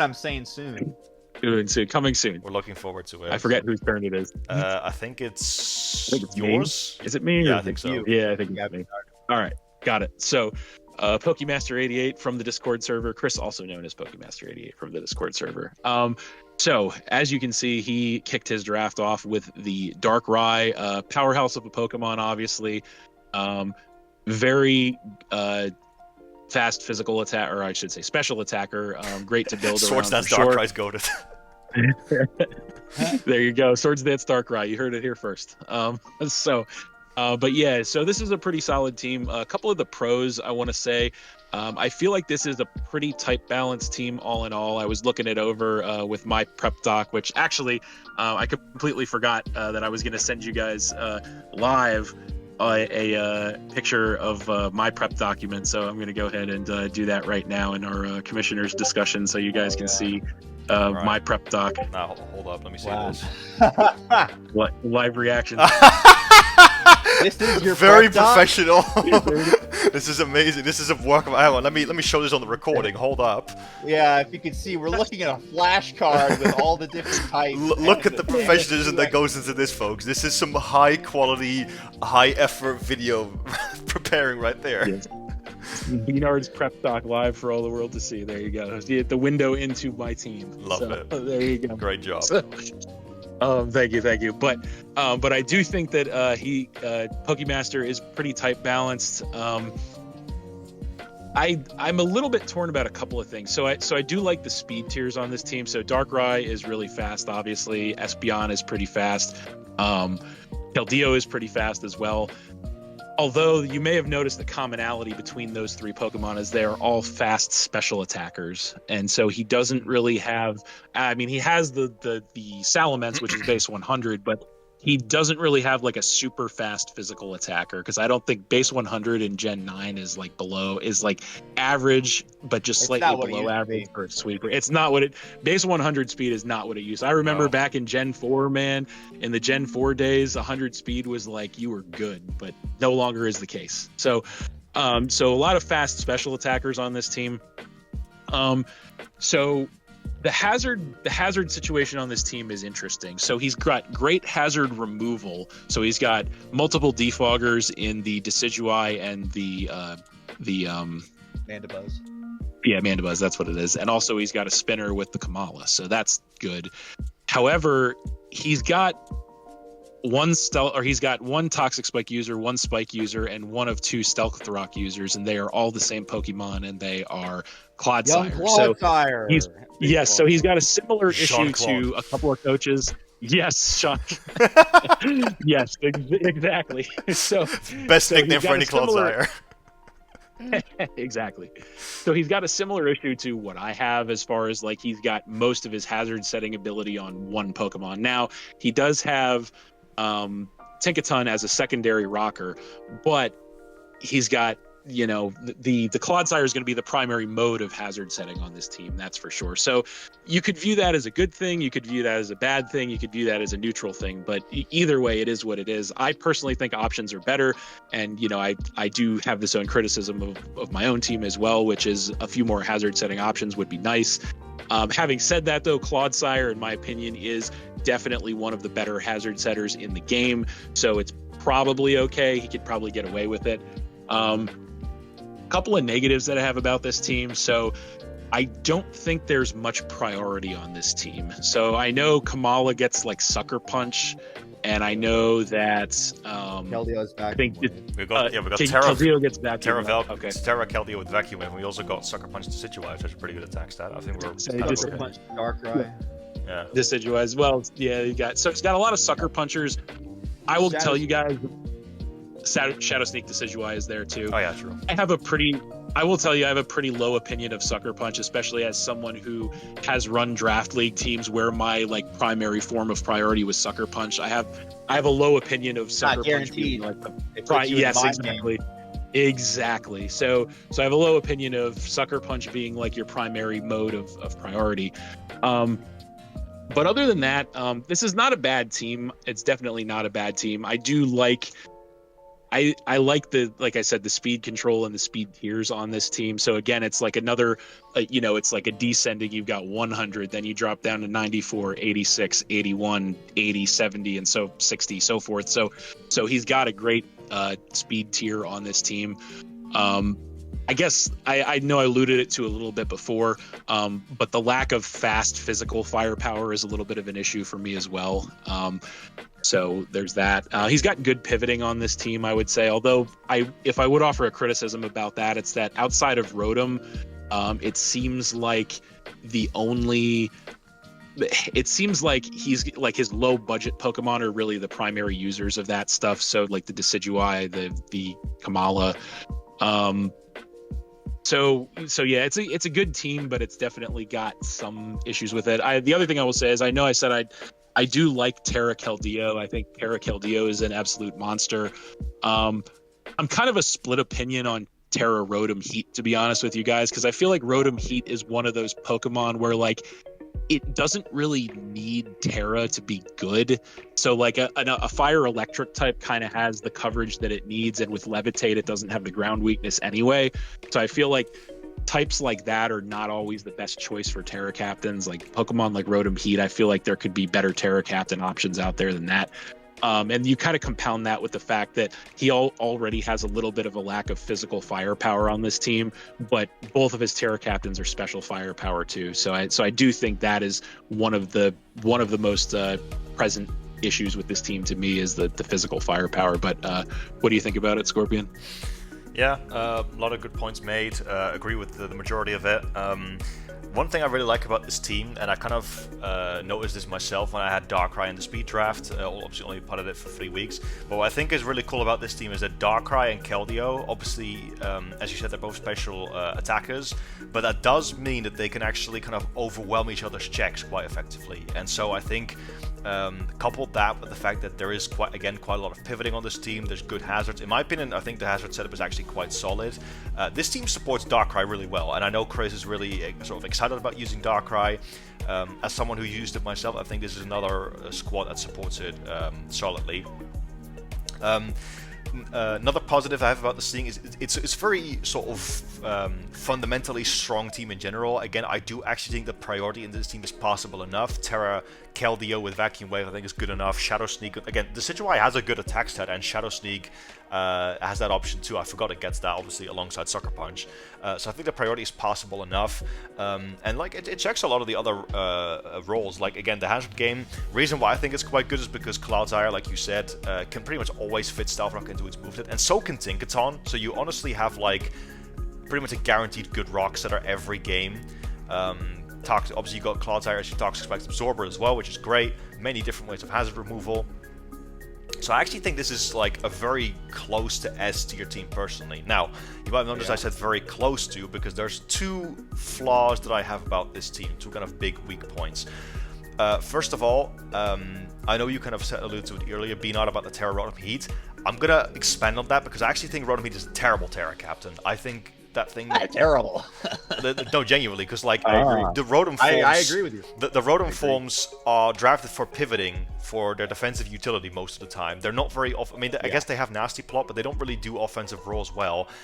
And like Terra doesn't help them do their job really any better than it's supposed to. And like, if your team is lacking defensive pieces, I can see the vision with a Terra Rotom, because then you can have this pivot that can turn into any one type. So if you have, like, let's say a Sneasler that you need to check to, okay, I can go Terra Poison Rotom, right?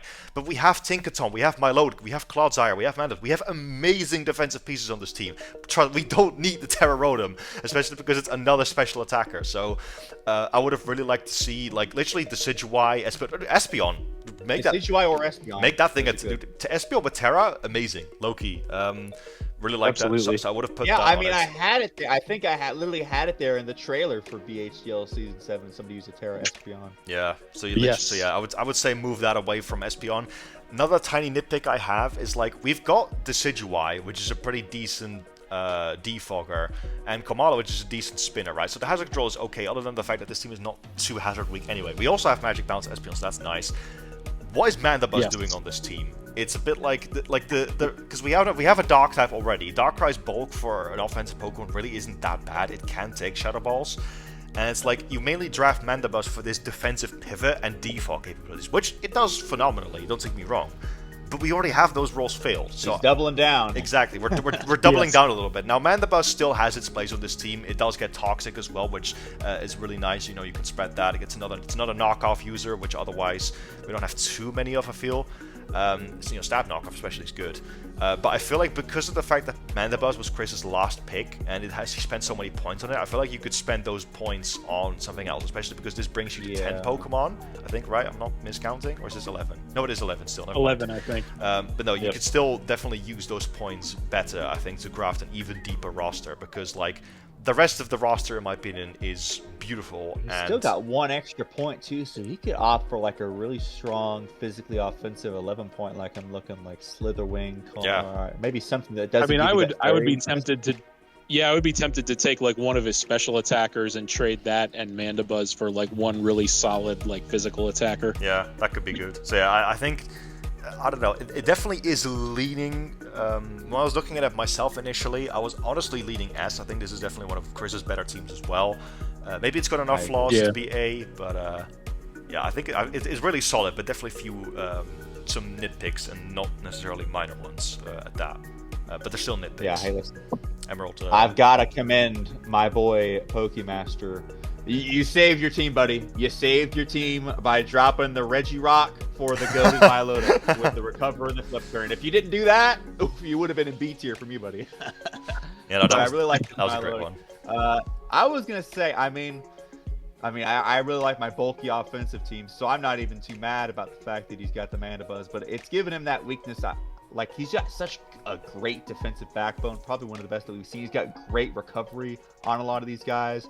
I think that Terra Rotom needs to be shifted, and I think that Mandibuzz could probably be swapped out for, or maybe something else for a better physically offensive Pokemon, because really, like, Salamence is the only real physical threat on this team. I mean, Tinkaton doesn't hit very hard, and Decidueye has to, like, SD to be hit at the same level as Salamence. So Yeah. I think you need another strong physical attacker. But I think that I mean, I guess they are kind of like major-ish, but they're very fixable. They're very Yeah. fixable. Absolutely. I think that right now you're an A, but I think you're very capable of being an S. Like, a little note about I would agree with Salamence as that well. 100%. Because Salamence is not a Terra Captain, it doesn't have physical flying stats, so you'd be surprised. Salamence actually wants to run, like, if it's not a Terra Captain, it probably often wants to run, like, either defensive or special sets more often than geez. physical. I was just gonna say they do run special Salamence these days, Oh, the young yeah, kids. that's true. So The young So, yeah, kids. for me, this is the one, like, I agree with A. This is the gate of A. It's better than Cody's team, in my opinion.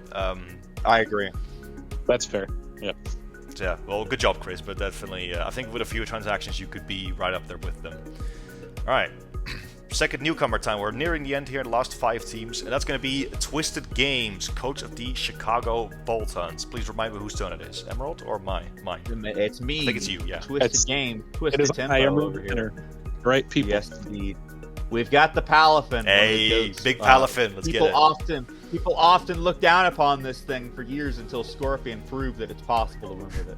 My goat. He's got a very powerful Terra Captain, the Landorus incarnate, with a decent speed tier. We look at these speed tiers. We got 136 down to 106. That's a big gap. That's like 30 points there that people might be able to take advantage of. So just watch out for that. And then it's like there's this big gap, and then it kind of constricts down. We got 106, 101, 100, 100. But yeah, it's just one of those things. I do like look at all this pivoting, man. The freaking U-turn mods on this team. 6 of them. is a big thing. Whenever I was looking at this team before, when I was prepping, I was like, man, I gotta make note of this. I like all the pivoting and the volt switch. I will say they did snipe this Mesprit off of me, but honestly, I'm kind of thankful for it because it let me get Deoxys. Gives him a nice levitating Pokemon with Healing Wish. Might I add, that's very big because I think this team is really going to appreciate. Imagine you get the Palafin all the way down, and then they switch it out, and then they get Mesprit and the Healing Wish all the way back. That's rough. Or Raging Bolt too, man. So I think that really. Or Annihilate once its Rage Fist has been boosted. Oh, Yep. jeez, man. Fully healthy Annihilate Yeah, with like 150, 200 base power Rage Fist. Good luck. That sounds miserable to me. Tough. Yeah, man. They've got 3 Stealth Rockers, no Spikers though, unfortunately. I will say you're probably not gonna want to use rocks on the Annihilate for the Landers. Probably the Mesprit, but that's all good. It's its job. It's support role. They've only got 1 Hazard Remover in the Serena, which I've used Serena before. It's not too bad. It's not too great either. But, you know, it is what it is. The biggest takeaways I see from this team is great firepower, great breakers on both sides, and great pivoting. Let me take a look at the type chart real quick. We do have some weaknesses, though. We've got a bit of a rock, a fairy, and a flying weakness. So just some things to watch out for. But, yeah, what do you guys think? Scorpion. Oh, okay, I can go. Thank you. So, yeah, I definitely agree with a lot of what Emerald said. This team has got a demonic breaking core, like Palafin and and Terra Landorus incarnate. Like, you are not walling that, brother. That's freaking that's scary as hell. And the fact that both of them like can flip turn / U-turn out into each other as well, that just makes it even better. So, really big fan of that. I also think that like Serena and Mesprit are actually really cool pieces on this team because like with the rapid spin support and the pivoting and like you said the Healing Wish, they really facilitate the strong offense, right? Like we said, the Healing Wish to bring Palafin back, a boosted Annihilate potentially can be really cool, and it definitely looks really strong in that regard. So that's definitely some big strong points. Iron Bundle as well obviously gives you also near unmatched speed control. It's 136 speed with the capability of easily running booster energy speed, and we also have I think quite good priority on this team as well. We've got Thunderclap Raging Bolt, we've got the infamous Jet Punch Palafin, probably the best priority on the whole draft board. Probably some of the best. Yeah, exactly. And even like Skuntank with its decent attacks and then Sucker Punch is not bad. So and we've got got +3 priority with Comfey. Yep, Triage Comfey, let's not forget that either. So that's looking good. Definitely some holes in this team though. This is the first team that we've looked at that not only has, you know, the type chart, all that. There's no Steel type on this team. So that's Oof, no steel type. That's crazy. That's rough. Now, we did have Anna with no steel type making finals last season, but that was low tier. I think it's definitely a lot more important than this one. And like, I guess the Terra Captains can run Terra Steel, but like, yeah, let's not pretend that that's reliable. There's quite a lot of defensive holes. As you said, the speed gap as well, in my opinion, actually a pretty big issue, especially because Pyroar is just not a Pokemon that forces opposing Pokemon to be faster than it, because it's Pyroar. Not saying that Pyroar isn't good, but like it's you know, the last Pokemon drafted on the team. I think it's like one of the second cheapest ones. And also, are you really gonna Terra the Pyroar instead of the Landorus? Exactly. So that's like the speed gap, in my opinion, is even more exploitable than it looks like. Also because the base 100s don't even like running speed, because Palafin has Jet Punch, so it loves to run bulk, and running speed on Comfey is a complete joke because it's got +3 priority moves. So realistically, there's actually a big, like, if we really look at it in the most pessimistic way, which, I mean, sure, there's like argument for it to be better, but like, in my eyes, I almost want to say that the gap is like 136 to 90, you know, and that's horrible. Dang. We do obviously have Landorus Incarnate, which definitely fills that 101 speed tier, so I guess it's not as bad, but still, it did lose agility, so that's really tough for it. So we don't have that second good speed tier. Last point that I have about this team is that I speak very much from experience that Palafin, as amazing as it is, needs more support, and this team actually doesn't support Palafin that well. There's some things here and there, but Serena and Mesprit are the main defensive pieces of this team, and I'm sorry, that's not enough support for Palafin. You need something like a Zapdos, you need something like a Ting Lu, you need something. I'm not trying to just list my own Season 4 team here, but I do actually. Are you sure about that? Well, that sounds like what you're doing. Well, that's what I'm trying to say. Like, you did win. You did win, so you do have a point. Yeah, exactly. So I feel like Palafin needs a little bit more to be enabled on this team. Now, Healing Wish is a luxury that I did not have back then, which is great. But yeah, I think Palafin could definitely struggle a little bit on this team in that regard. And then last but not least, I think the Terra Captains are really strong on this team. Terra Landorus Incarnate is a demon, but I also just keep saying it, non-Terra Comfey is a bit of a nobody to me. I don't really think it's that good, but that's just me. Yeah. Okay. So, I have a feeling that I might have a little bit lower of an opinion of this team than you guys, and so I will explain. So, first thing is, I'm getting there. So I do agree with a lot of the positives that you said. So the breaking power is amazing on this team. The priority is amazing with Jet Punch, Thunderclap, obviously, Triad, Comfey, all that good stuff. I do think that you have the hazard situation on this team is a little weird. So you have 3 rockers, 2 of which don't like to run rocks, right? In the form of the Landorus and the Annihilape. So then it's like, okay, you have Mesprit as realistically like your best choice for a stealth rocker. And I can tell you guys from experience, non-Terra Mesprit is kind of underwhelming. It really is. Like, really? It's like it does not quite have the bulk of like Uxie, so it's not going to tank as many hits as you think it's going to tank, and it doesn't quite have the firepower of Azelf, so it's not going to punch as hard as you want it to punch either. It's so very lukewarm. As much as that's Mesprit's whole identity crisis throughout his entire life. Exactly. So having drafted Mesprit multiple times, I can tell you this from experience, and I like Mesprit as a Pokemon, I really do, but it is a lot more limited of a Pokemon than you might think just by looking at it on paper. The other thing I have to say is, as far as the type chart is concerned, there are a lot of types that, like Emerald said, this team is like a little bit underwater. So it's a little bit underwater on Fairy, I think 3-2. It's a little bit underwater on Flying, I think 2-1. It's a little bit underwater on Ground, 3-2 also. And so that's like, those are types, generally speaking, again, like especially Ground, Fairy, those are spammable types. So like being upside down on those types is not a good thing by any stretch. Additionally, and probably the biggest nit I have to pick with this team, is I think the Terra Captain point management on this team is awful. So Landorus as a Terra Captain is amazing, 100%, no questions asked there. That's amazing. However, having Pyroar as your secondary Terra Captain is abysmal to me. Like that's absolutely they got abysmal. 7 unused Terra points. Yes, and that's the next thing I was going to say is having 7 unused Terra points is abysmal to me. Like that is rough. So, and the fact that there's only 10 Pokemon They could get on Terra this team, Serena. I mean, Terra Serena looks pretty good. Absolutely, yeah. Well, that's the other thing that I was going to say is that I've said it before and I'll say it again. Although, does the Skunk Tank get defog in this game or no? I don't think it does. I know the document says it doesn't. I don't think it does now. Okay, so if non-Terra Serena is the only hazard remover with Rapid Spin, I'm not a big fan of that either because so as you guys know, I'm not a big fan of one Mon hazard removal, but I'm doubly not a fan of that if the one Mon is a spinner, in the sense of like there is such a thing as this type called Ghost in this game that we play, and so you can get spin block. One of the best. Yes, one of the best types in the game. So if you are going to rely on only one hazard remover, I feel like it should be a defogger, not a rapid spinner. That's just me personally.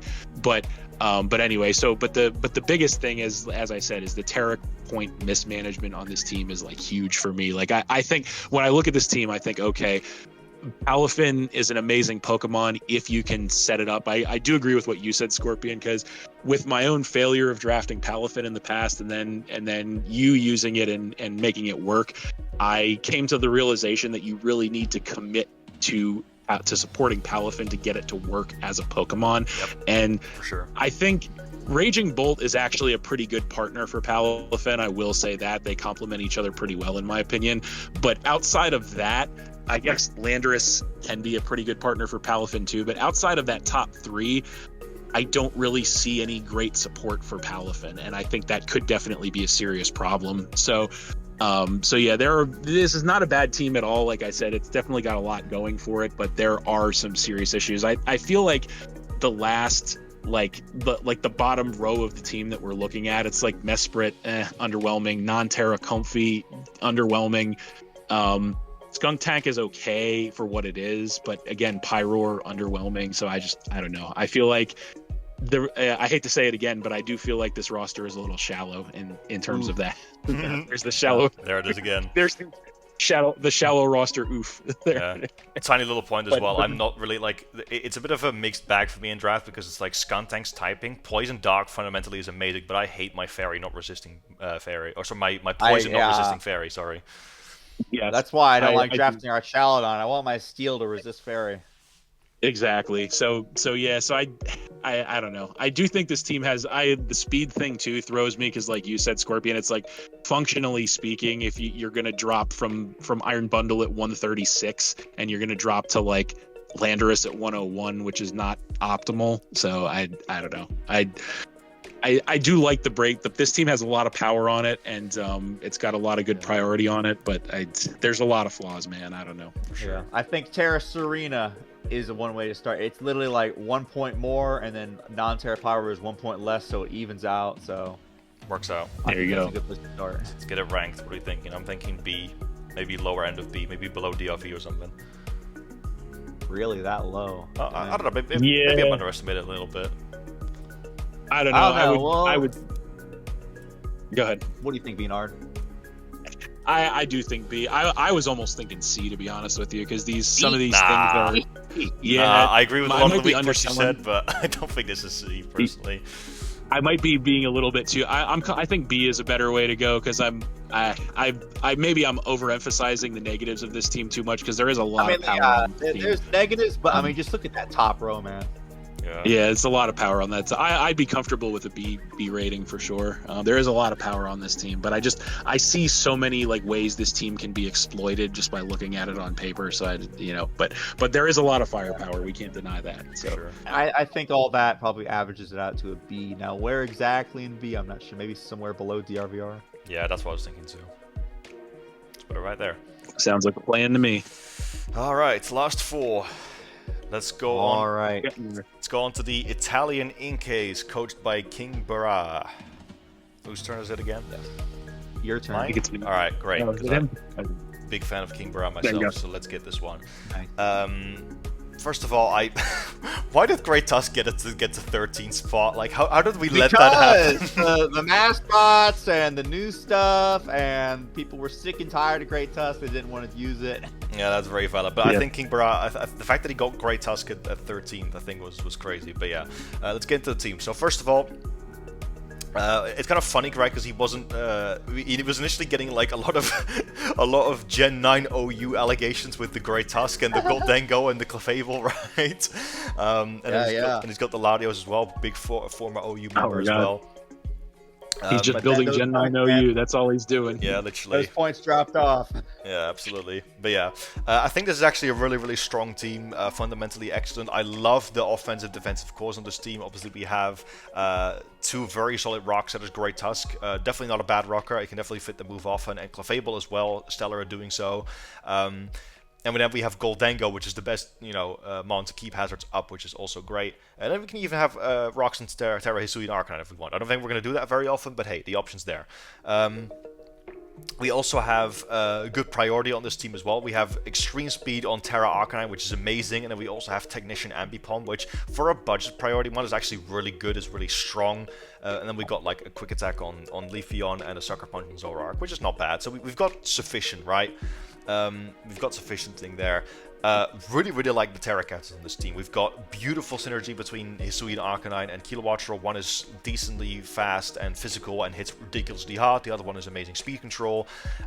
In my opinion, fast Terra Electric types are actually amazing. Again, we get that fast Bolt Beam coverage. Kilowattrel specifically also gets that accurate Flying Stab finally, which it wants.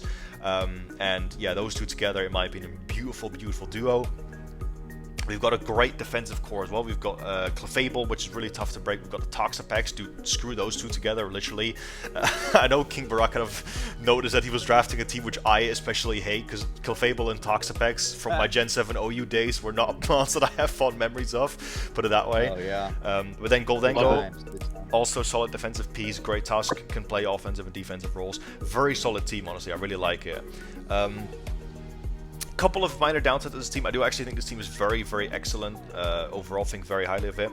Couple of downsides: we don't have any spike setters, and that on this team, that's actually an especially big issue in my opinion, because we've got Goldengo.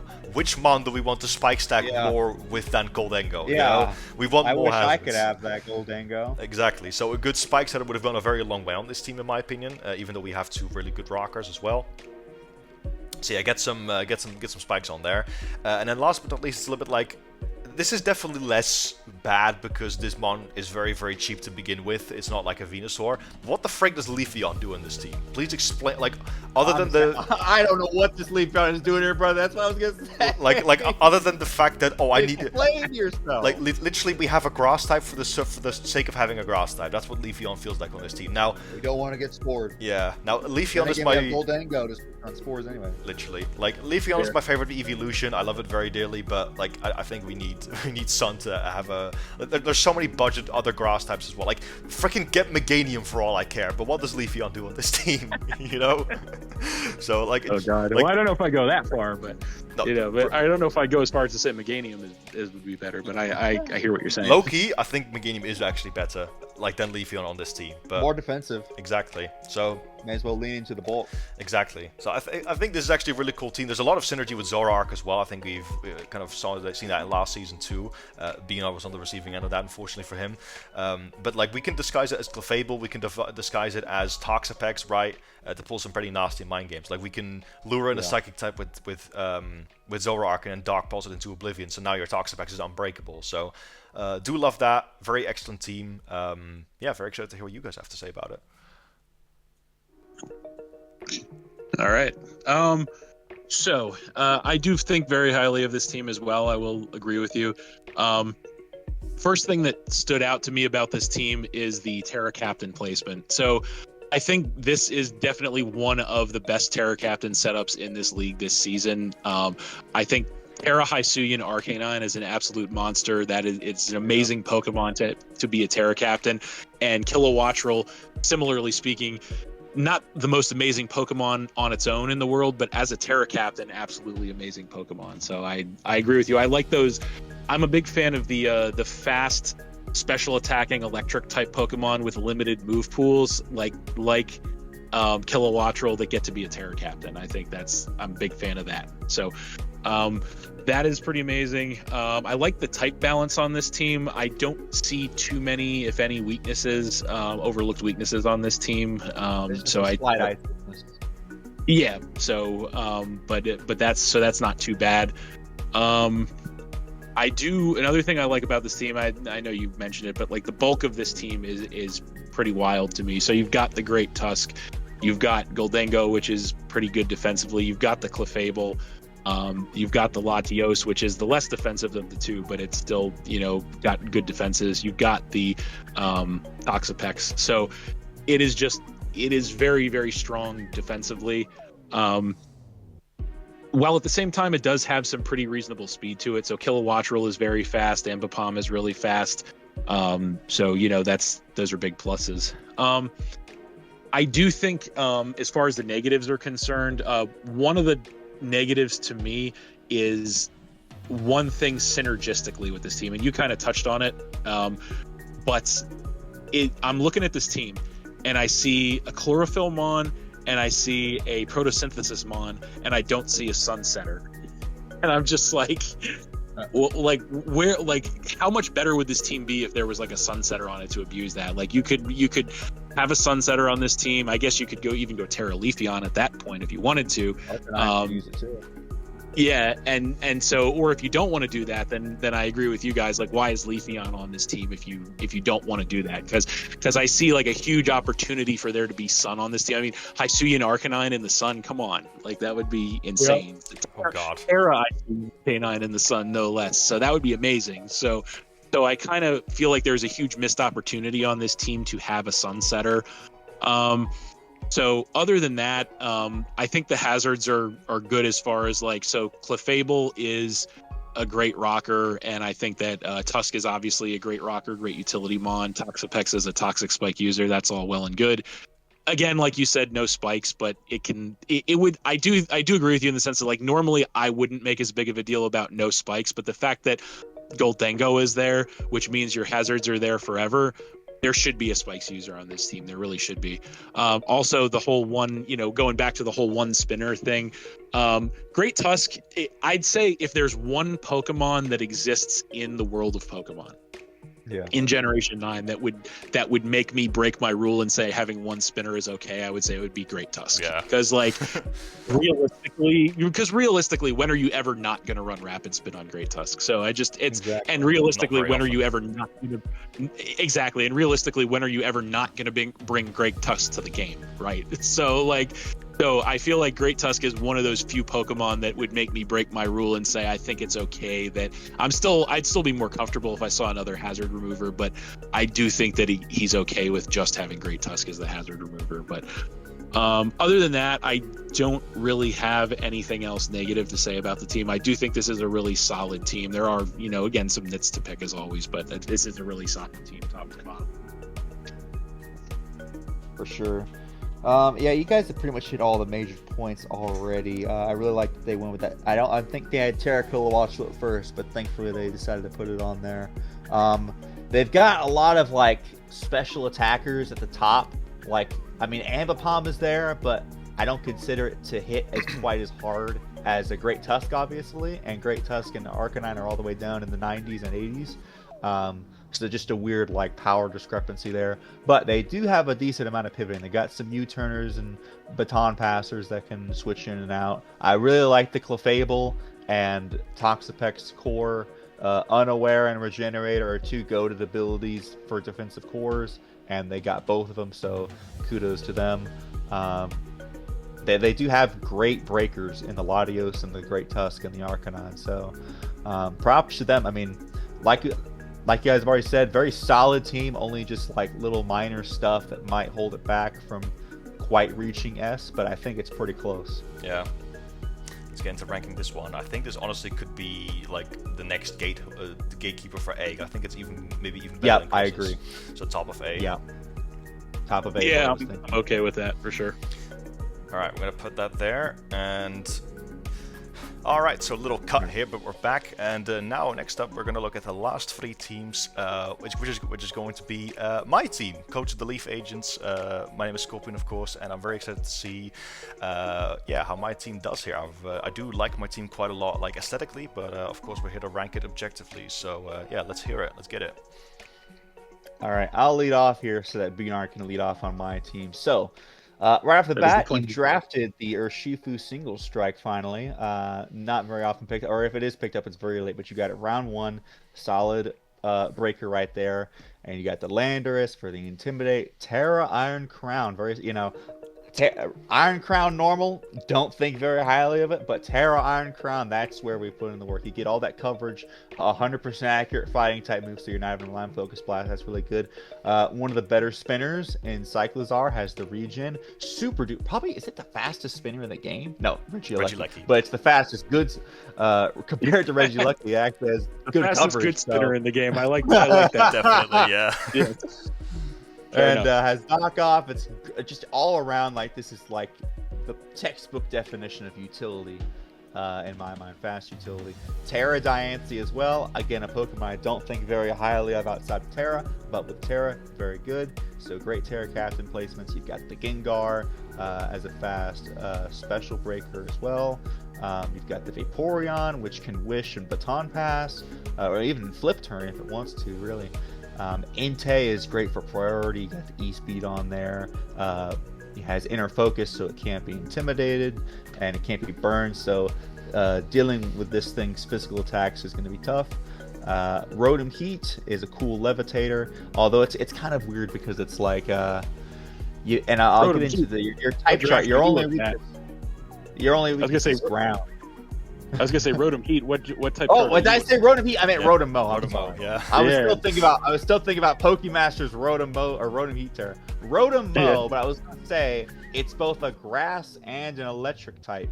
So obviously that grass could have been used on another Pokemon to resist ground, and so because you kind of combine those, that's your only weaknesses. You've got 4 ground weaknesses and 2 ground immunities, so makes it a little bit tough, but it's one of those things. Both of your ground immunities can at least Terra, so there's that. And then we've got the Mienshao over here to be able to have some more regenerator action with the Cyclizar and U-turn and fake out and all that jazz. So if we take a look at our roles here, we've got Diancie is both a Stealth Rocker and a Spiker, so you at least do have spikes with Diancie if you choose to do so. Although in my head, maybe I'm just imagining like bread pudding whenever he was getting swept by. Oh no, he was getting swept by Carbink. But Terra, I'm just picturing Terra fighting Iron Defense Body Press Diancie. Getting swept by Carbink, eh? That's yeah. I just got swept by Carbink. But then you got Landorus, that rock, so you got multiple rockers at least. Gengar with a T-Spike, so you've got your hazards covered. I honestly don't know what to think about Gengar as a spin blocker, just because I feel like it's kind of frail. But it is at the very least, it can come in. I use Dragapult as a spin blocker, so I know it's possible. A very solid team, like I've been saying. Your speed tiers go from 121 all the way down. Pretty good differentiate, although you do get a little bit close there with like Entei, Iron Crown, and Urshifu and Lando, but they're all, you got all these mons all the way down that are faster than base 80, so a fairly fast team that is going to be able to be supported by these defensive Pokemon in the Vaporeon and the Diancie. Overall, pretty solid, like I've been saying. Not too many detractions other than the slight ground type weakness. What do you think, B-Nard? All right, so this is a pretty solid team, top to bottom, I think. So I do agree with a lot of the points that you made. I do think a couple of things. So first and foremost, one thing that sticks out to me is, of course, Scorpion has been himself. He's been spending years at this point, ladies and gentlemen, years about how much he hates Joey Fontaine, and yet, if you look at the second spot, look at that. Draft, I was mentally preparing myself for this. What do you see? You see a Montreal tryhard Landorus, ladies and gentlemen. So you know what? I think it's time Season 8 will be new beginnings, and I think it's finally time to admit the YouTube legend himself, Joey Fontaine, into the BHDL. That's what I'm going to say. Oh no, it might be a cold day. It might be a bridge too far. Yeah, no, I know, but yes. So, aside from the meme, the first thing that sticks out to me about this team is Terra Iron Crown. So, Iron Crown, like you said, Emerald, is one of those Pokemon where I think it's not a bad Pokemon, but it's not an amazing Pokemon without Terra. But with Terra, holy crap, is it an amazing Pokemon? So that is an amazing choice. Pairing that with the Diancie Terra, I think, is a great choice. So I like the Terra Captain placement a lot on this team. Having said that, I also like the pairing of Urshifu. I think it goes really well with the Iron Crown specifically. I do think the Tryhard Landorus pairs really well with all of those things. So we got, outside of the ground weakness, like you mentioned, everything is pretty tight balanced. Now, of course, there is that ground weakness, that 4-2 upside down on ground. Like you said, it is mitigated a little bit by the fact that 2 of those ground weaknesses can Terra out of it, but it is still a present thing. Another thing that I like about this team is the priority. So Urshifu obviously gets Sucker Punch, and so as I said earlier, I'm not the biggest fan of Sucker Punch as priority, but there's a lot of other priority options on this team too, and in the hands of a dark type, Sucker Punch becomes that much better, obviously. You got the Extreme Speed Entei, which is really valuable. You've got the Fake Out Mineshaw. I don't know if that gets Mach Punch too. I don't remember. I think it's I know it gets Wave of its abysmal special attack stats. Yeah, I don't think we're gonna see that, but yeah. Yeah, probably not. But so I do think there's solid priority on this team. Let's see here. What else do I have written? So the hazard situation on this team is a bit of a strange one for me. So you definitely have two. It is, because you have 2 really solid rockers in the Tryhard Landorus and the Diancie, and so you have a solid spiker in the Diancie too, I would say. Gengar is a hard one for me to get my head around, only because, like, yes, it can be a toxic spiker. How often do you want to do that? I don't know, because Gengar is obviously most famous for being a fast special attacking glass cannon. So how often will you do that? Who knows? But obviously the other thing with hazards is that you got that one remover being the Cyclizar. So again, not to repeat myself like I have been, but I'm not a big fan of the one hazard remover paradigm.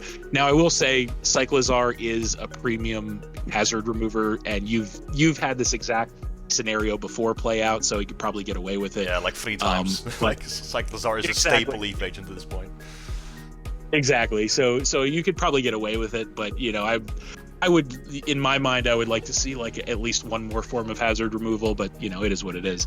Other than that, I don't have too much negative to say about this team. Probably the biggest negative that I have to say about this team, and this is going to be kind of an unconventional perhaps take, but the biggest negative I have about this team is the fact that both Urshifu Single Strike and Mineshaw basically fill the same role, and they're on the same team. And I'm not a big fan of seeing them both on the same draft league team because they're so similar to each other. They're both fast fighting types, physical attackers, priority, pivot.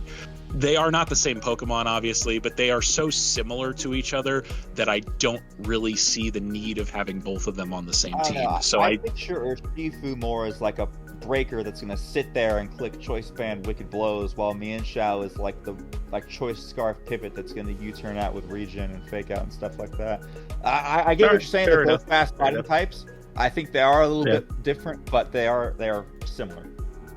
Yeah, no, like I said, don't get me wrong. I'm sure they do have different roles that they can play, but in my mind, they're so similar in their functionality that I don't really see the benefit of having them both on the same team. That's just a me personally type of thing.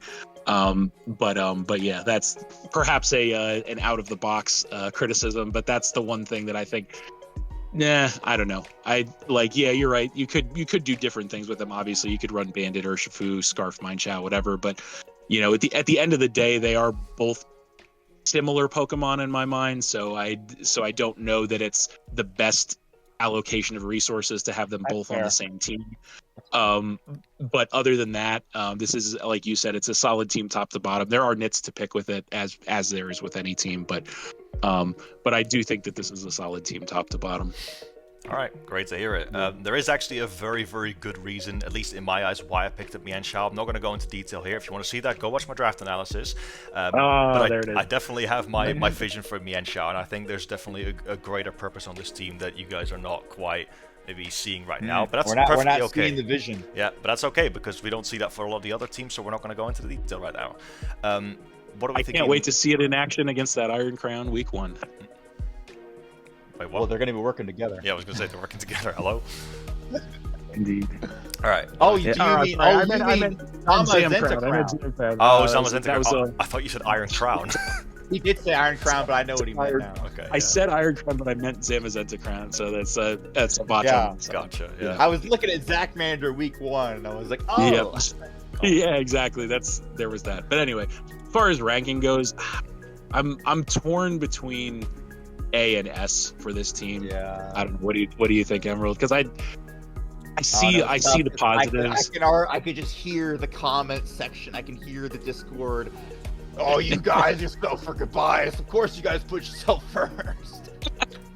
Exactly. Yeah. And No, it I just- know. my initial thing is to put it at the bottom of S. I also like top of A, bottom of S. I'm trying to compare it to Stefan's because they both have like one weakness, but I think the ground type weakness is a bit more severe than the ice type weakness, right, B-Nard? Yeah, I do. I do agree with you there, and I would probably put it at the bottom of S, honestly, because I do think that the criticisms I have of this team are not. The Terra captains are incredible, and Yes. The racing criticisms power. I have of this team are not enough to keep it out of S, in my opinion. It's close, but I think the criticisms I have are not enough to keep it out of S. So I would say like bottom of S. That would be my opinion. Yeah, well, I look forward to hearing all of our coaches. All the flame us- people complaining about it. Yes, me too. I didn't land in S tier, so they can't complain about that. Yeah. All right, bottom of S it is. Anyway. I can get behind that as well. And honestly, obviously we might get allegations of that. I feel like we're kind of doing our best here, really, because we also ranked B-Nard's team like pretty fairly, I would say, right? Oh yeah, for sure. So yeah, let's get into that. And we still have one more person on the call to whose team we have to rank, All don't right, we? yeah. Indeed, and Yeah, he's let me right up have it. next. Yep, there we have the Demewlition Force, coached by Emeraldminer. Take it away, Cap. All right, here we go. So I have to just say, I have seen some shitty draft league teams in my day, but I will tell. No, I'm just kidding. Yeah, this is You were making Emerald sweat bullets with that one. yes, exactly. For all of 2 seconds. No, but so yeah, we see this team, the Demewlition Force. Happy to see the old Mew logo back. I went back to my old logo this season as well because the new one brought me no luck last season. But so respect. So kicking it off with the Iron Treads, great Pokemon to begin a draft with. Great utility Pokemon, obviously. If I look at this draft, a couple of things stick out to me right away. So, and I know Emerald's going to be happy to hear me say this, but type balance is a big positive for this team. I don't know that there are really any weaknesses, none glaring weaknesses that I can find on this team. So it is a very balanced team. I really like, as any Emeraldminer team would have, I really like the hazard stacking capabilities of this team. Obviously, you've got the Quagsire that can get Stealth Rock Spike and Toxic Spike. The Swagsire, yeah, you love it. And then you have multiple Rockers, multiple Spike users, and multiple Toxic Spike users. So that is amazing. Another thing I like about this team is the, I should say, 50-50 anyways. I like the Terra Captain. So Terra Captain Iron Moth is amazing. Let's get that out of the way. So Terra Captain Iron Moth is an absolute powerhouse in every sense of the word. It is an incredible Pokemon. Oof, I can relate very much. Yes. I've used Iron Moth, though not a Terra Captain. You, Scorpion, have used it as a Terra Captain, and it's a powerhouse. Now, on the flip side of that, I am not a huge fan of Terra Captain Arboliva. I do think that Arboliva is a cool Pokemon. I like it, and I do think it benefits from Terra because normal grass typing is kind of suboptimal. But I I don't know. It goes back to what I was saying before. Is I usually like to see one physical, one special attacking Terra Captain, and I'm seeing 2 special attacking Terra Captains here, and one of them being Arboliva. Not super feeling that, to be honest. I do think maybe you would have been better served making something else Terra Captain, another physical attacker, perhaps even the Swagsire or the Electros, if budget permitted. I don't know if it did. But yeah, that's I think most of the time you're going to Terra Iron Moth anyway, so it's not the end of the world. But that extra versatility would have been nice. And then, of course, I'm going to have the same thing that I have had to say about most basically every team with one hazard remover here, is that there's only one hazard remover on this team. Now, hey, it's Iron Treads, again, though. yes, you took the words right out of my mouth. Again, if there's, I know I said Great Tusk is probably the one Pokemon that I would say would have me break my rule in saying one spinner is fine. Iron Treads is probably right behind that, if not on equal footing as Great Tusk. So Iron Treads is a premier rapid spinner. It's one of the best in the game. So you can probably get away with just that being your only hazard remover, because realistically, how many games are you not going to bring Iron Treads to? And when you bring it, you're going to have rapid spin on it. So I think you can get away with it. So that's all well and good. The only other thing that I have to note about this team is I do think that this team, and unless I'm missing something, I do think this team doesn't have the greatest priority in the world, because I think you have Aqua Jet Urshifu and like Shadow Sneak Houndstone, and I think that's pretty much it, if I'm not mistaken. Quick attack I guess Quick hey, Attack that's a legit threat. That's the only fairy priority in the game. Just saying. Emerald, I use Quick Attack Sylveon. It's garbage. don't run that. I was just towering 30 physical attack stat or whatever it is. Yeah. Don't be fooled by it. That's all I'm saying. It might be key. It might be key. It might be key to taking down Scorpion's Urshifu single strike. You never know. But I'd be surprised if that's even the 2 KO. I'll be honest with you. You gotta fact check that one. But yeah, other than that, I really don't have much of anything negative to say. You've got the pivots, which are very strong, obviously. And you've got the power, obviously, Iron Moth. We didn't even talk about the Roaring Moon. My God, the power of Roaring Moon. So yeah, there's a lot of power with Roaring Moon, Urshifu Rapid Strike. The Iron Moth has got the special attacking power. So yeah, I really don't have too much else negative to say about this team. Really, probably my biggest nits to pick are Terra Arboliva, and then the little bit of a lack of priority. But other than that, I do think this is a really solid team, top to bottom. What do you think, Scorpion? Yeah, kind of took all the words right out of my mouth. I kind of had most of the same points. Lack of priority, though, definitely a big weakness on this team, in my opinion. Quick Attack Sylveon is... I don't want to say it's not a thing, because it is. I ran it multiple times, and Sylveon's movable as an evolution is not the greatest anyway, so it can often afford to run it still. So it's not terrible. Problem is, though, Aqua Jet Urshifu is really the only other strong form, and I know for an absolute fact, let's not have any pretensions that Emeraldminer is going to be using Houndstone as a fluffy, bulky spin blocker. That thing is not going to be having a very strong Shadow Sneak either. So, yeah, definitely... Hey, it's got 100 base attack stat around there. Yes, brother, but you're running a defensive Houndstone with a 40 base priority move. It's not that strong. I guess it's true. So, and the thing is as well, this team is quite offensively needed. I mean, there is quite a lot of walls, but I mean, that top 4 is very, very offensive, right, especially. So again, I've said it before, I'll say it again, the more offensive your team is, the more priority you need, and this is definitely more an offensive leading team with lack of priority, so I think that's a bit of a weakness. But let me also get into some of the positives. It's a very, very top-heavy offense team, right? We've got Iron Treads, Roaring Moon, Terra Iron Moth, Urshifu Rapid. Those 4 are kind of insane together, and they're very well facilitated by the low-tier walls. We've got our hazards, we've got our pivoting. We enable these quite well, in my opinion, and that's a big positive. Terra Captains wise, it's actually kind of funny because I actually got sniped off Arboliva in Season 5. I actually would have had this exact duo in Season 5 in the Ubers League myself had I not gotten sniped off of it. Wow. That's amazing. I ended up settling for Meteor instead, which was arguably better in the end.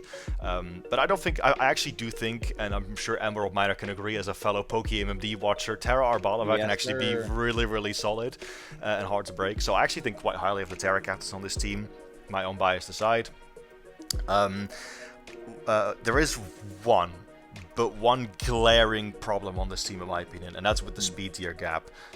We have very solid speed control on the higher end because we have 3 Paradox Pokemon that can all run booster speed, and even without that, Roaring Moon base 119 is amazing, right?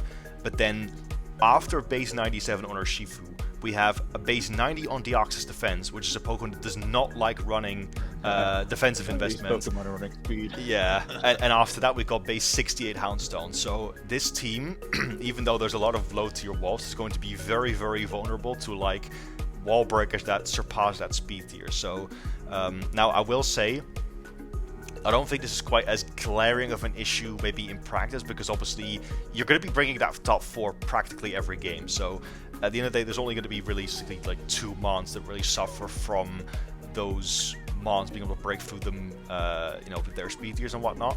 But it definitely is something to be noted, because it does make your defensive backbone a lot more exploitable than it looks on paper.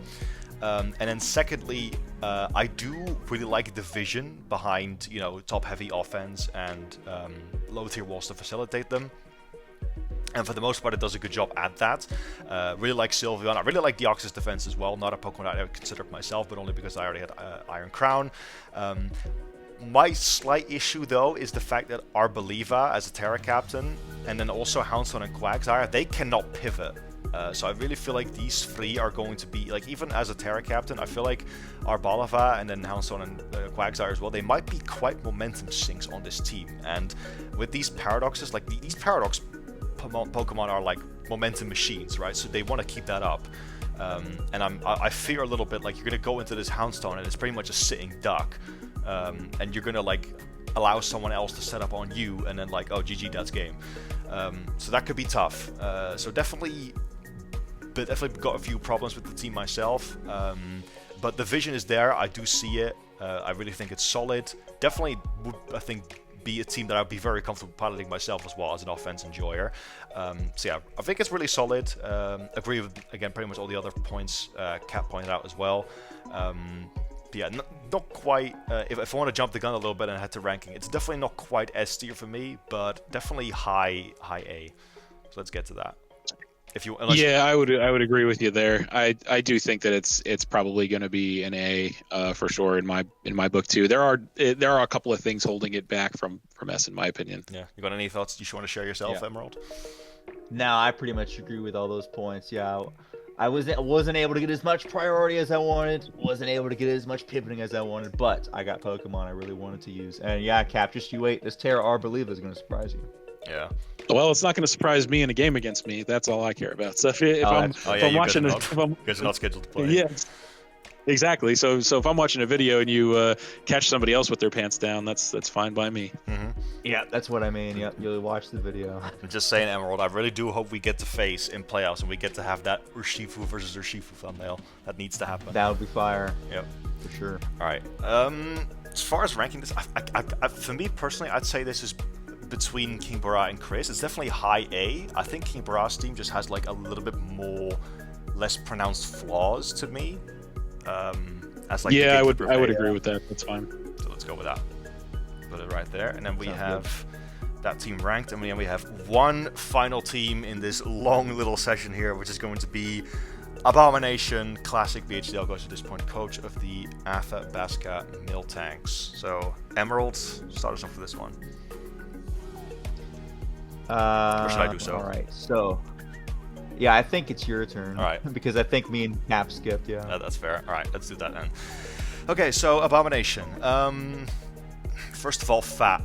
That's one thing I want to say about this team. Typical Al team. Yeah, literally. This is a very classic Al team, right? We've got the round 1 Corviknight, which I don't think has ever been picked round 1 in BHDL before.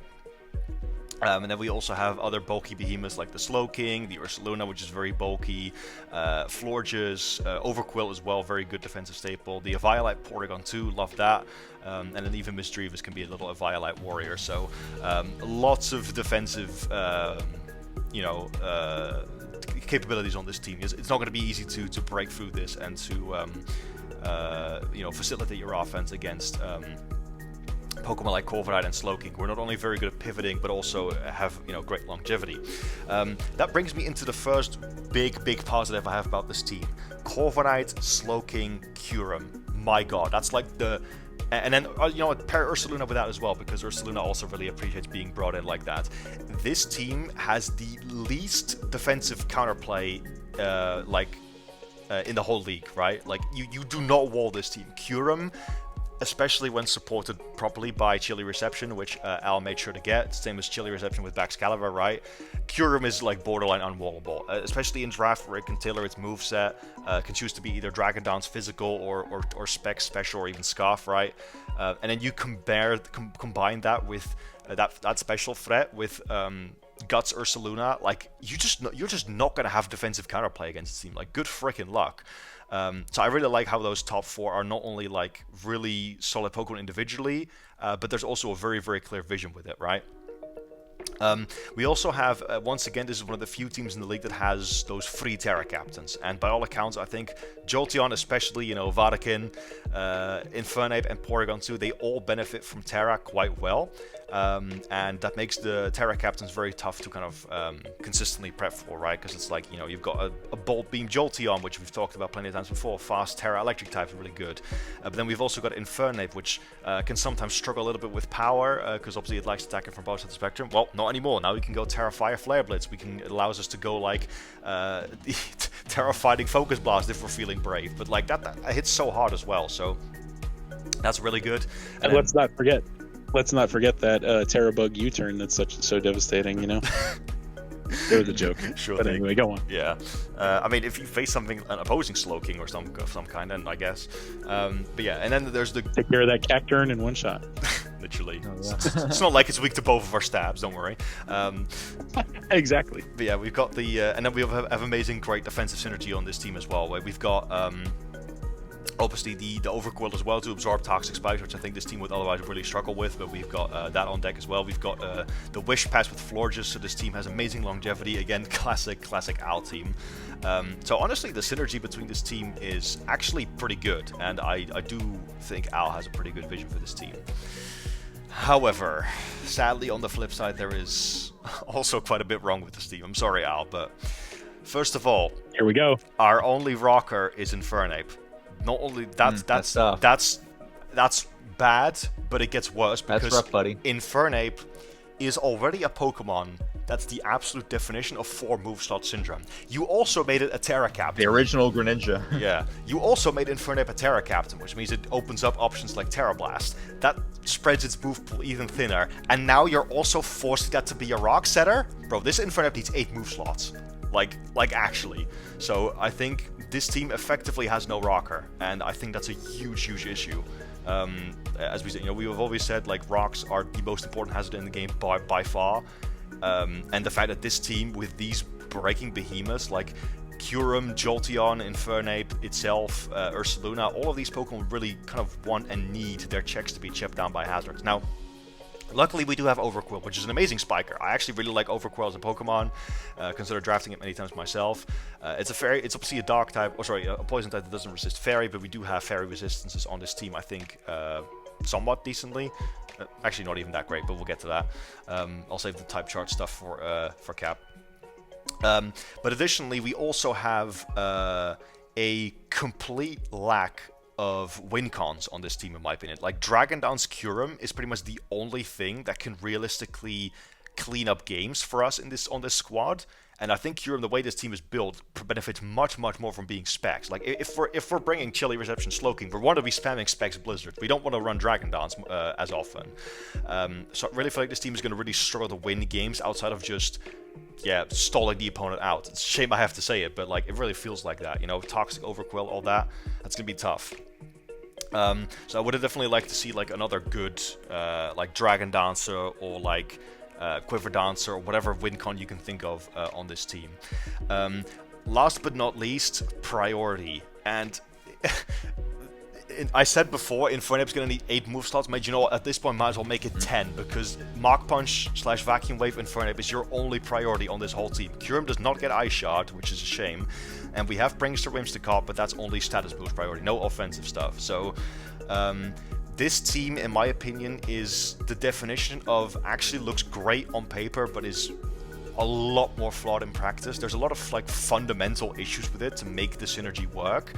And I think it actually suffers a lot from that.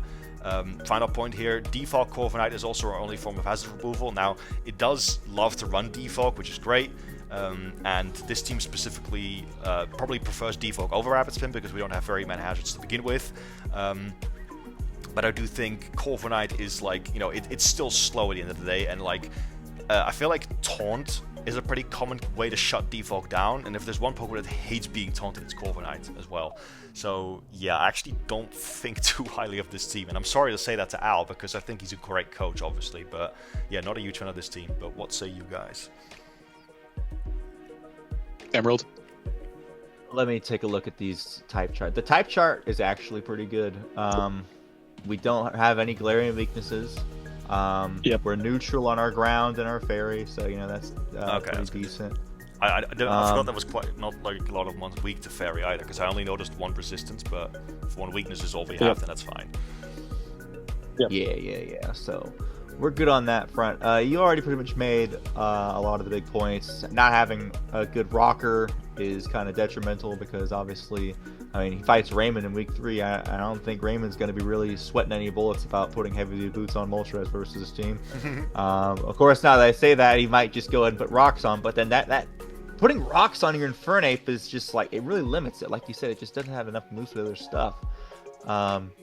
So yeah, I guess these Terra Captains, though, I do like the Terra Jolteon. I was initially going to draft Terra Jolteon, but I let him have it. And Terra Infernape is also very solid. And even Terra Porygon 2. I did Raymond use Terra Porygon 2 in Season 3, or at least he had a Porygon 2. Might have been Season 2, but I believe he did use it. I think it was Season 3. I definitely remember seeing it in the I think it's there. Season 3 because the verse is Necrozma, I remember. Yep. Gotcha. I do remember seeing it, though, that's for sure. Yeah. I think it's pretty solid.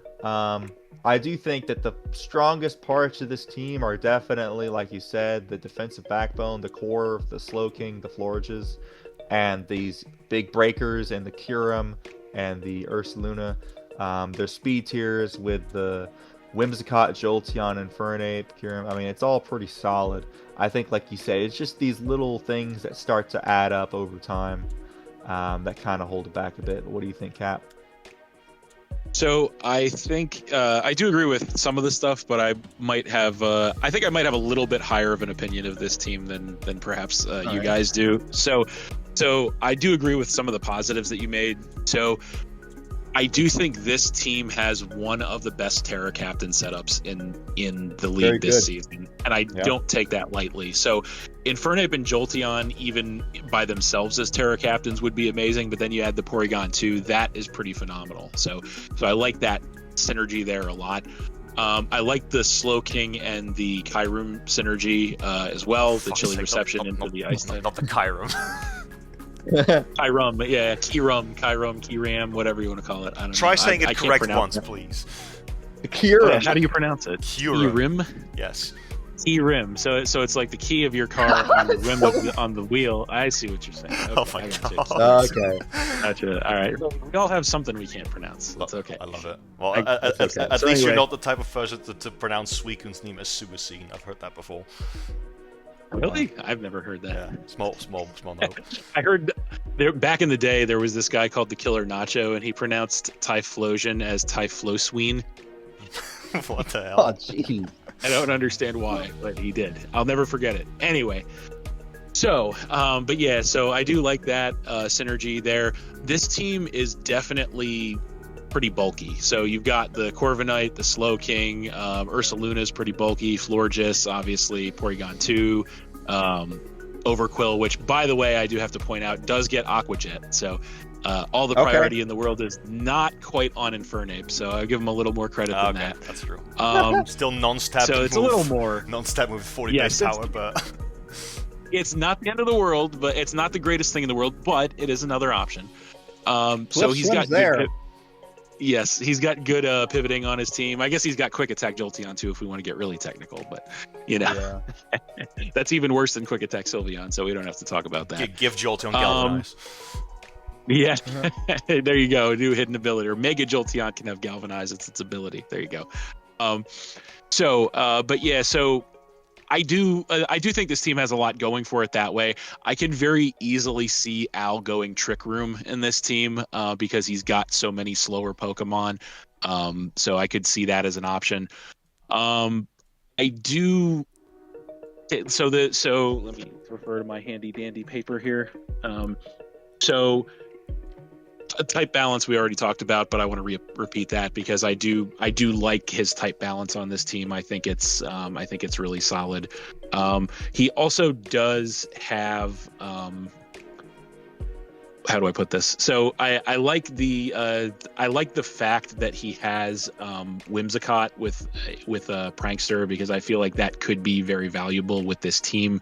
I think that he could, and I'm just throwing this out there, he could go for an offensive Overquill with Swift Swim, because it does get that as well.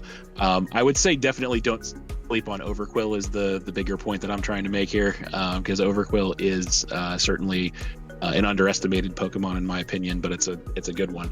But on the flip side, there are definitely some big issues with this team as well, and so the biggest issue that I have with this team that I agree with you guys on is the functional lack of a Stealth Rocker. So yeah, the fact that Infernape has the weight on its back is definitely a serious problem for this team. I will 100% agree with you guys there. I do think Overquill can handle the hazards if it wants to, but the unfortunate thing is if Overquill is his only practical hazard setter, then that means all those interesting, creative things that he could do with Overquill means that he would basically have to have no hazard setters for that week. If he decides to bring like an offensive Overquill or like a Swift Swim Overquill or whatever the case may be, then he has basically no hazard setters that week. So that is definitely an issue.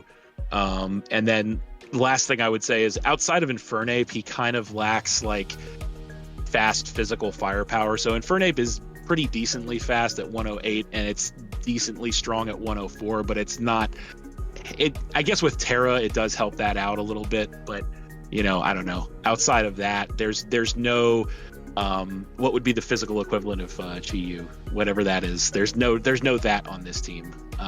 There's no Chien Power. Yes, there's no Chien Power on this team. Yeah. There we go. Yes. So wait a minute. We have freaking Ursaluna Blood Moon, or not Blood Moon. We have Ursaluna. What are you talking about? It's not fast. The problem is it's not fast. It can break. It's not fast. It has power, but it's not the speed. And that's what I'm saying is I do think that when I look at Al's team, I think that a Trick Room strategy could really, really benefit him with this team as is. The other point I would say is I don't really know what the Mischievous is doing there because it's not a Terra Captain, obviously. He still has a couple of points left over too, so I do think that there's room that with a couple of transactions he could probably fix these issues. So if he trades in his Mischievous and or maybe another Pokemon and he gets another hazard setter, I think that would clear his team issues up greatly, because I think that is probably the biggest problem with the team is relying on Infernape for everything. Again, having the weight of the world on its back on a Pokemon like Infernape. Yeah, Palossand would be a great addition. It's so funny. Actually, I was literally looking at Palossand on the board myself on my phone. Like, how expensive is it? It's 4. I think a little more than 4 points, isn't it? Perfect. I don't know. It's 4. Great. It's 4. I'm looking at it right now. Oh, there you go. We just fixed Al's team for him. There you go. Hey, great minds think alike. I was thinking the exact same thing. Yes. Yeah. So, but I don't think this is a bad team. I really don't. But it does have some issues for sure. Yeah. So you know what? It's a good again, point. It has that. I think you made a great point with the Trick Room thing, because I kind of forgot that Porygon 2 gets Trick Room, and it's kind of like your textbook Trick Room setter, right? And I mean, if you can get Ursaluna in on Trick Room, like you're losing a Pokemon minimum, if not 2. Exactly. Well, yeah, Ursaluna in Trick Room is disgusting. And then Chili out. Yes, or that too, yeah. So it's Ursaluna in Trick Room is absolutely disgusting. I will say that. Yep, so let's get into ranking the final team. I will. Oh, real quick, I just want to say also, this team does suffer from the same sort of issue that I like to mention with the one hazard remover. Although again, for this team specifically, perhaps Corviknight as the only hazard remover is not the end of the world, but I still would like to see another option there too. But other than that, not a terrible team, but definitely could use some improvement. Yeah, it's definitely better than I thought it was at first. Again, the Jerk Room I think is a great point because Slowking and Porygon get that, and they're really good at setting it. And speaking of Ursaluna, we also have Wish Passers to keep that thing healthy as well in Forges. So that also, like, we have the longevity. Like this team just plays the long game, and it can do that very well. So I think definitely I underestimated that part of the team a little bit. So it's definitely not a C-tier team for me, which leaves me feeling kind of bad because that means that HIM is the only one in there. But oh yeah, I guess. Wait, who's the only one in there? I don't know who you're talking about. HIM. Who's HIM? Oh, you mean HY? HYM. Had to do it. I'm sorry. I had to do it. I do think this team probably belongs in B tier, though. I will say that I don't think this team is bad enough to be C tier. So yep, I think it's like toward the bottom. Yeah, I would say bottom because I think Brandon's team is better, and he's currently at the bottom. So yeah, I would B tier. Gee, I would say like mid. I would say like maybe mid to bottom of B tier would be my opinion. Well, the only somewhere in there. Like the two people we can maybe move Brandon up a few spots as well because I think we traded his team a bit harshly as well. Just like looking at it now, but I think because that's the thing. Zachmander and people Brandon are at the above start, unfortunately, are probably going to get disproportionately because we don't know the relative power. That's the problem. Yeah. Still though, I think. Well, that's what the final recap is for now, and I don't know that we've ever actually moved anything in the final recap, but there's a first time for everything. Not very often, no, if at all. But yeah, Al's team for me is like, because we've currently got Zachmander and Brandon next to each other at the bottom of B. Those teams, in my opinion, still are better, I have to say, just because of how thin Infinite's move pool gets spread in this and how much it carries the world on its back. Like, that's pretty big fundamental flaws, in my opinion. So that's what I would say. Yeah.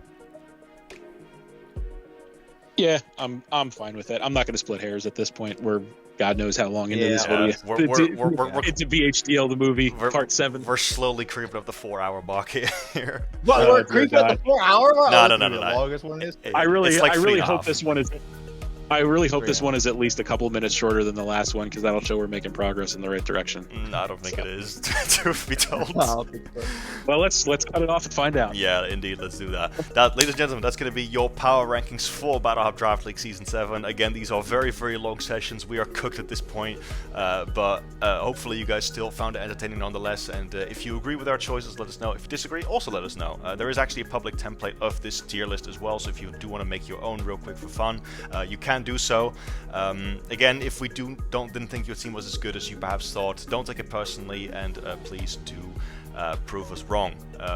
Yeah, I mean, Raymond and Zeus are two people that have absolutely proven us wrong. Yeah. I was just gonna say Ray did it, Zeus did it. It is 100% doable. That's 2 out of 6 right there. So. Absolutely, those two were literally champions in the seasons where their teams were not ranked very high. So. They're both C rank, I think, in those seasons, if I'm not mistaken. Although I will say, Raymond's team definitely did not deserve to be in C tier because of the fucking Pterodug trio. That thing was just like we just foolishly underestimated the power of that thing. Yeah. Oh, sometimes mistakes are made. It is what it is. Absolutely. Yeah. You guys got any closing thoughts? No, I think that's about it. I'm just ready for the season, man. Ready to try and win me some redemption, and just ready to get it going.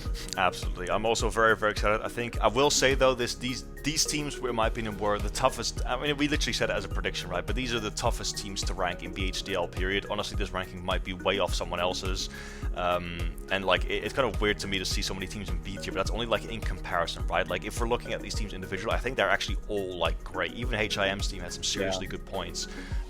With the support of the Baxcalibur and whatnot. So, how many do we have in what, real fast? So we have 3 in S. We have Ray, Stefan, and myself. In A, we have King Bra, Emerald, Chris, Cody, and you. We have Arcanines, Zeus, DFE, Twisted Games, Zachmander, Brandon, and Al in B, and then HYM in C. That sounds right to me. Yeah.